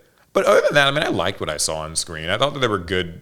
Reno kind of coming into his own with like a new suit was cool and stuff like that. But I guess just to be clear, I didn't dislike Kaiju Number 8. It was just mid, and I not in the internet version of mid where that means bad. It did what it did. I'm cool with it, but I wasn't all that excited. I read the Kaiju Number 8 manga. I read it for quite a long time. So these storylines couldn't surprise me, and I mean they could have, but they didn't. Yeah. Being able to see the scenes that I read animated, I'm not gonna lie, the Production IG's animation on Kaiju Number 8 isn't so like mind-blowing to me that it feels like it's better than the manga. Oh, you know, we talk about this a lot. The strangest thing about Kaiju number 8 to me is how they changed Kafka's design so much. From in the manga, he just looks like a very different character than how he looks in the anime. Yeah, like, the anime just makes him look a little like dopier is always the word I go to. Like he just, I don't know if they're kind of trying to like to drum up the like bumbling 30-plus-year-old guy. Like he's kind of silly. But I feel like when I see like his manga rendition, he just looks more younger, first of all, and like more intense and like. Yeah, intense is the word I would definitely use when comparing the manga and the anime. I should try not to do that in this, as we're just looking at the anime itself. But there's just a difference. I noticed. I think Kaiju number 8 really needs its battles and fight scenes to shine, and this wasn't. This was a season where they cut us short on that. We did have some decent. We had good ones. It just, I don't know. We didn't have our moment. Okay, well, Solo Leveling Season 2, Arise from the Shadow. I think that this was a really good Season 2.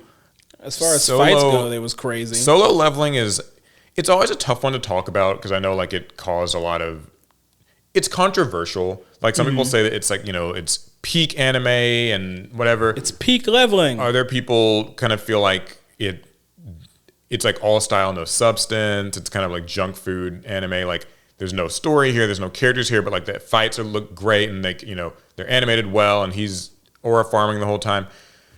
I do hate that Solo Leveling created the phrase aura farming. Yeah, so it's tough, and most of the time when I'm asked about Solo Leveling, I will say that it is kind of middling to me, like in that it was fun to watch each week, but that it's not really an anime that like sticks with me very much. Like there aren't really characters in it. Like you can't name anyone besides Jinwoo.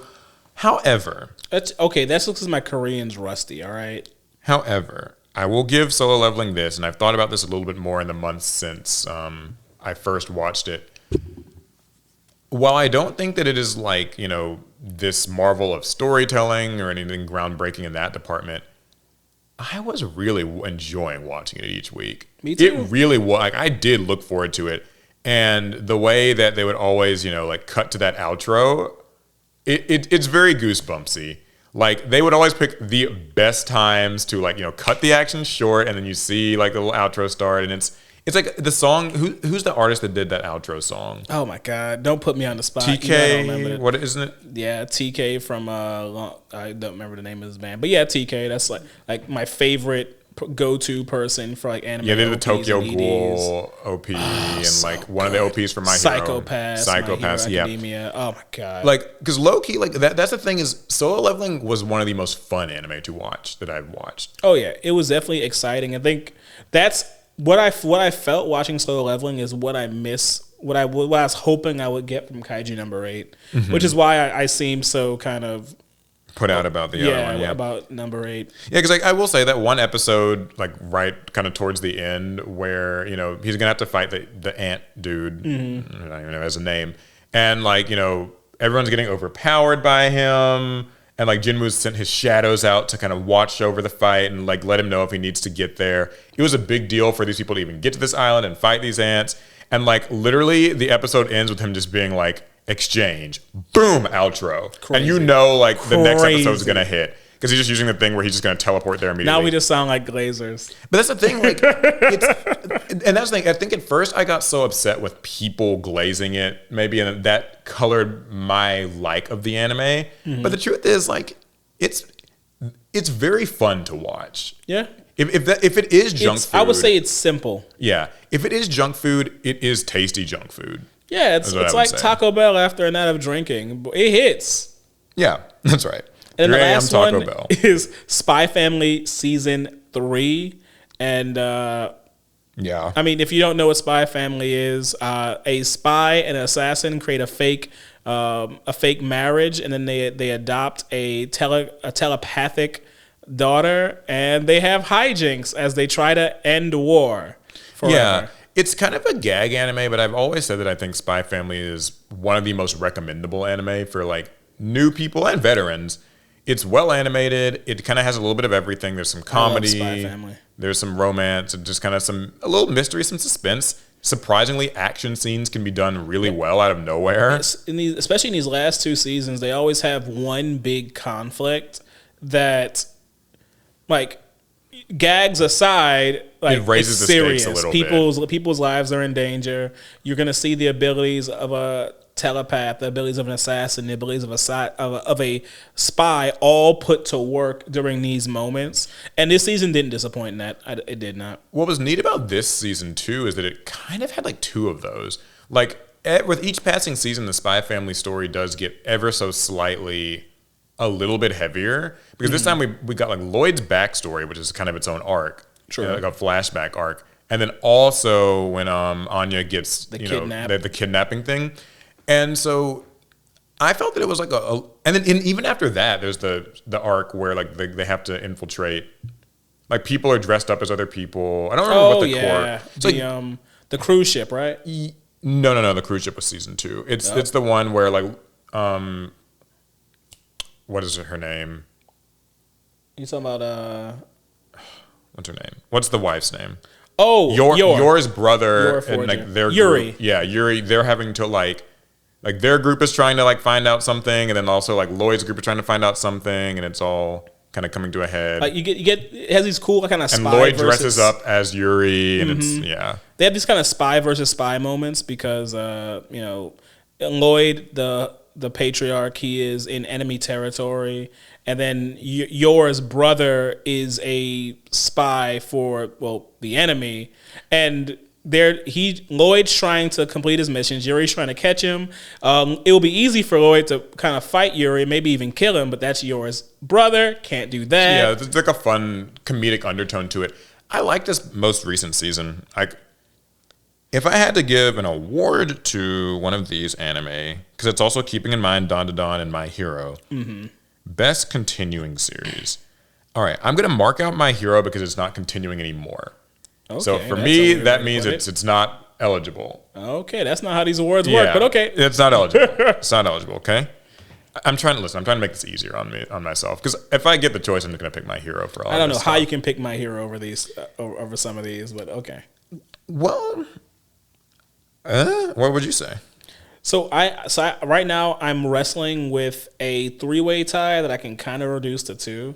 So it's Don, Slow Leveling, and Spy Family for me.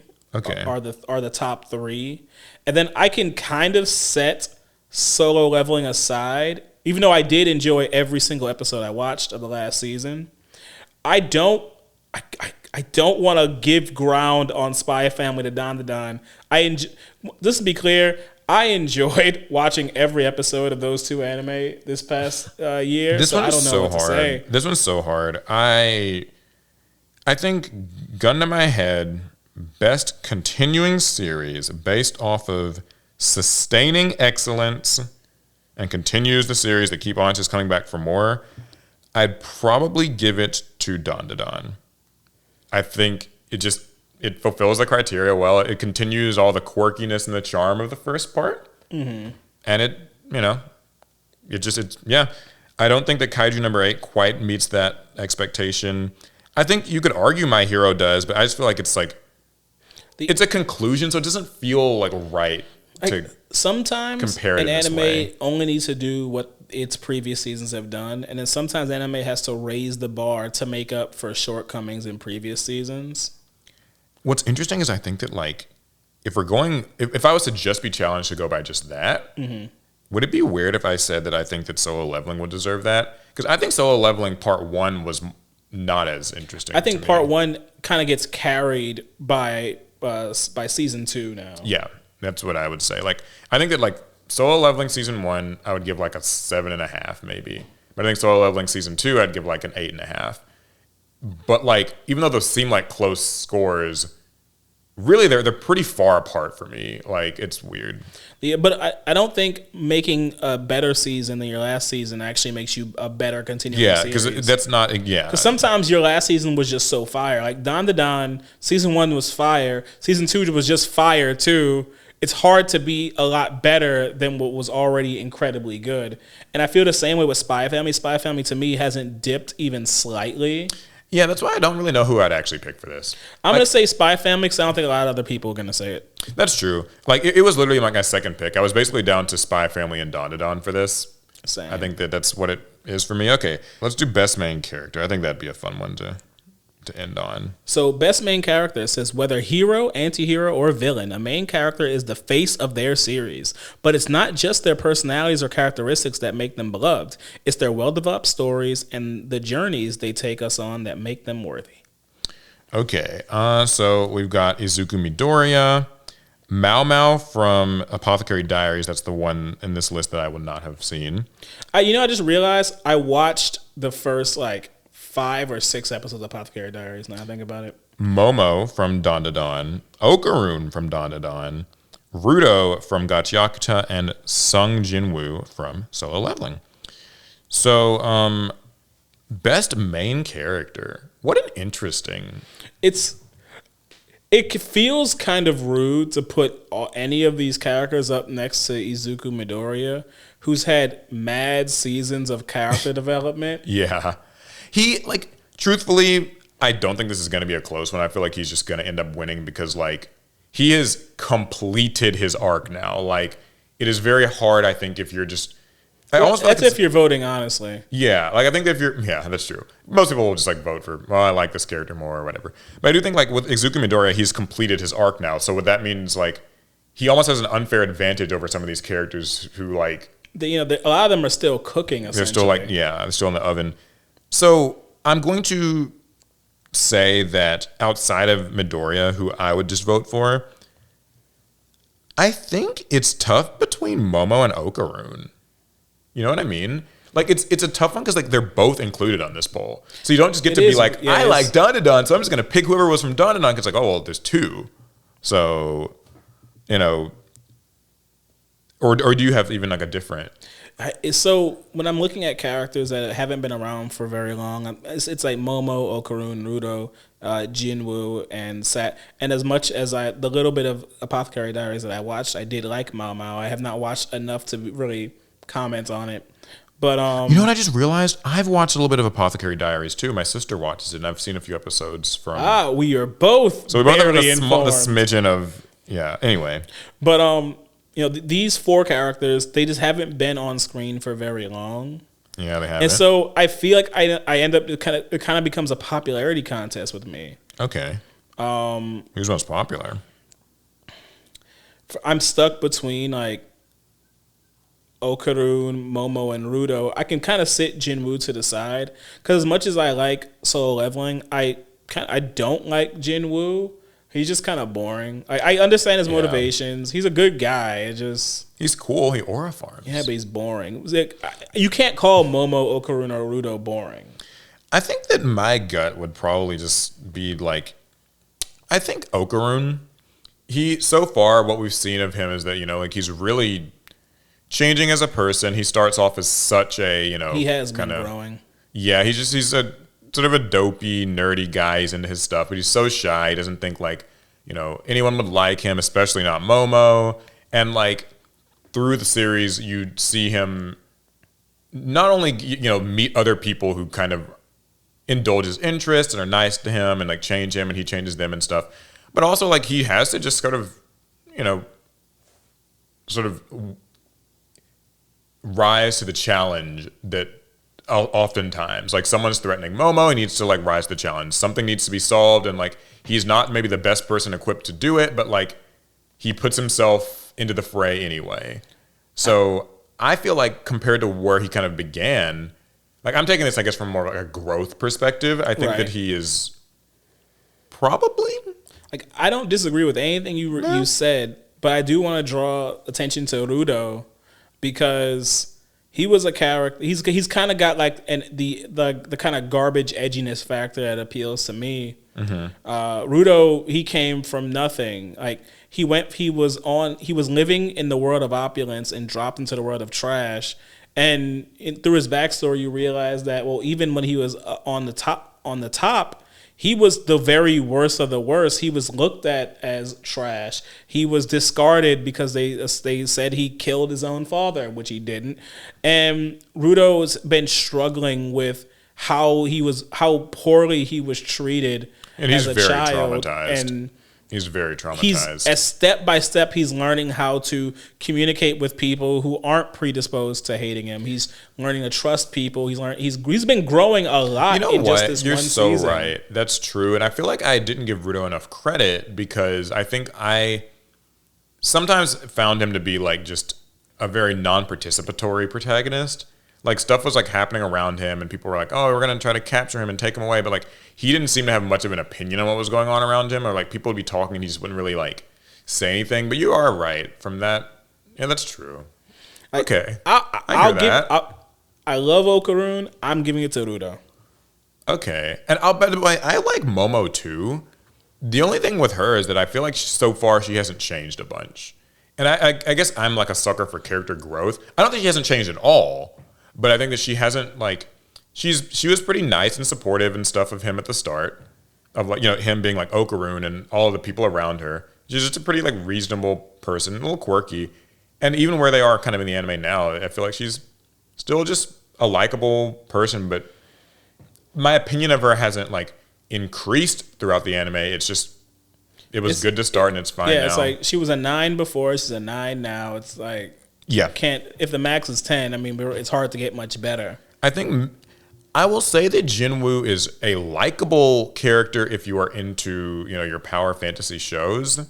I think that he really represents for a lot of people this escapist transformation from maybe a more mundane life. Like you're kind of a loser. Everyone thinks that they don't have any faith in you. But like, you start doing 1 billion push-ups every day and you run 20 miles every day and like suddenly you can grow a foot taller and, aura farm all day. And like for me, I think that is good because I think for audiences, they relate. So, but for me, I just never found him. I'll just finish this point real quick. Is like, I did not find him to be terribly compelling. I know he did have an objective though. I know a lot of people like to forget he did have an objective. He wanted to save his mom and he did do that. And I do hate that the one episode where he did that and he like cries and he's glad she's back. People thought that was like the worst episode. Like how dare the action stop for him to be grateful for this. I thought that was his best episode. Yeah. Because generally you don't get that out of him. Like I'd like Jinwoo more if I hadn't seen him so many times before this show came out. Oh, okay. Jinwoo isn't an impressive character. What he does on screen is impressive, but technically we've seen all of that before. Mm-hmm. Like we've had power fantasy characters that, just through their own talent or efforts, they can completely do away with challenges that would have killed hundreds of people. Yeah, he's not alone in that category. He's solo leveling in his anime, but he'd be standing amongst a lot of black coded like badasses if we opened up the playing field. I think of I don't think you've ever seen this anime, but The Irregular at Magical High School. There's a character Tatsuya Shiba. He's kind of just Jinwoo. They're both black haired. They don't talk all that much. They're stupid strong. Everyone knows they are. They beat everything. And I guess the only difference is Jinwoo cries more. Like more as in once. Yeah, once. Like they're just not saying much. And then I feel like if you really want a power fantasy character who's more like I think more interesting than Jinwoo, just look at Kirito from Sword Art Online. Yeah, I mean some people say that like Sword Art walked so like solo leveling could run. It's like, I mean, Kirito's every bit the badass, like, but I think he has to try a little bit harder, and there's more complex stories being told about him and around him than we actually get from Jinwoo. So, right, it's hard for me to really put Jinwoo up as like a best main character. Yeah, I think that with all that in mind, I give it to Midoriya, but I think that like it's more interesting to say that it's probably Ruto. Yeah, I think it's more. I would vote for Midoriya, but Ruto would be the one that wins in my heart. All right, cool. Well, I figured we could just go through a few of those, and that'll, I guess, be it. Hopefully, you guys enjoy. That brings us to the end of the pod. It's been fun. I'd love to hear what you guys are voting for. Yeah, in fact, guys, post your entire voting list in the comments. I will actually read those. I like to hear about this because it's so interesting. You can just watch anime, but find that someone just has a totally different experience with anime. They just like different anime than you. What they took out of an anime was just totally different than what you took out of it. That can be fun. Once you're done your voting, you don't actually, you don't have to post your voting list. Once you've voted, just give us your take after you're done voting in the comments. It's like, what's your take about this year's anime and how they stacked up to each other? And we'll react to it on the next pod. Yeah, we could read a few of those. I would not be opposed to such a thing. All right, well, hopefully you guys have a wonderful rest of your day, rest of your week. We will see you all in the next one. Pass turn.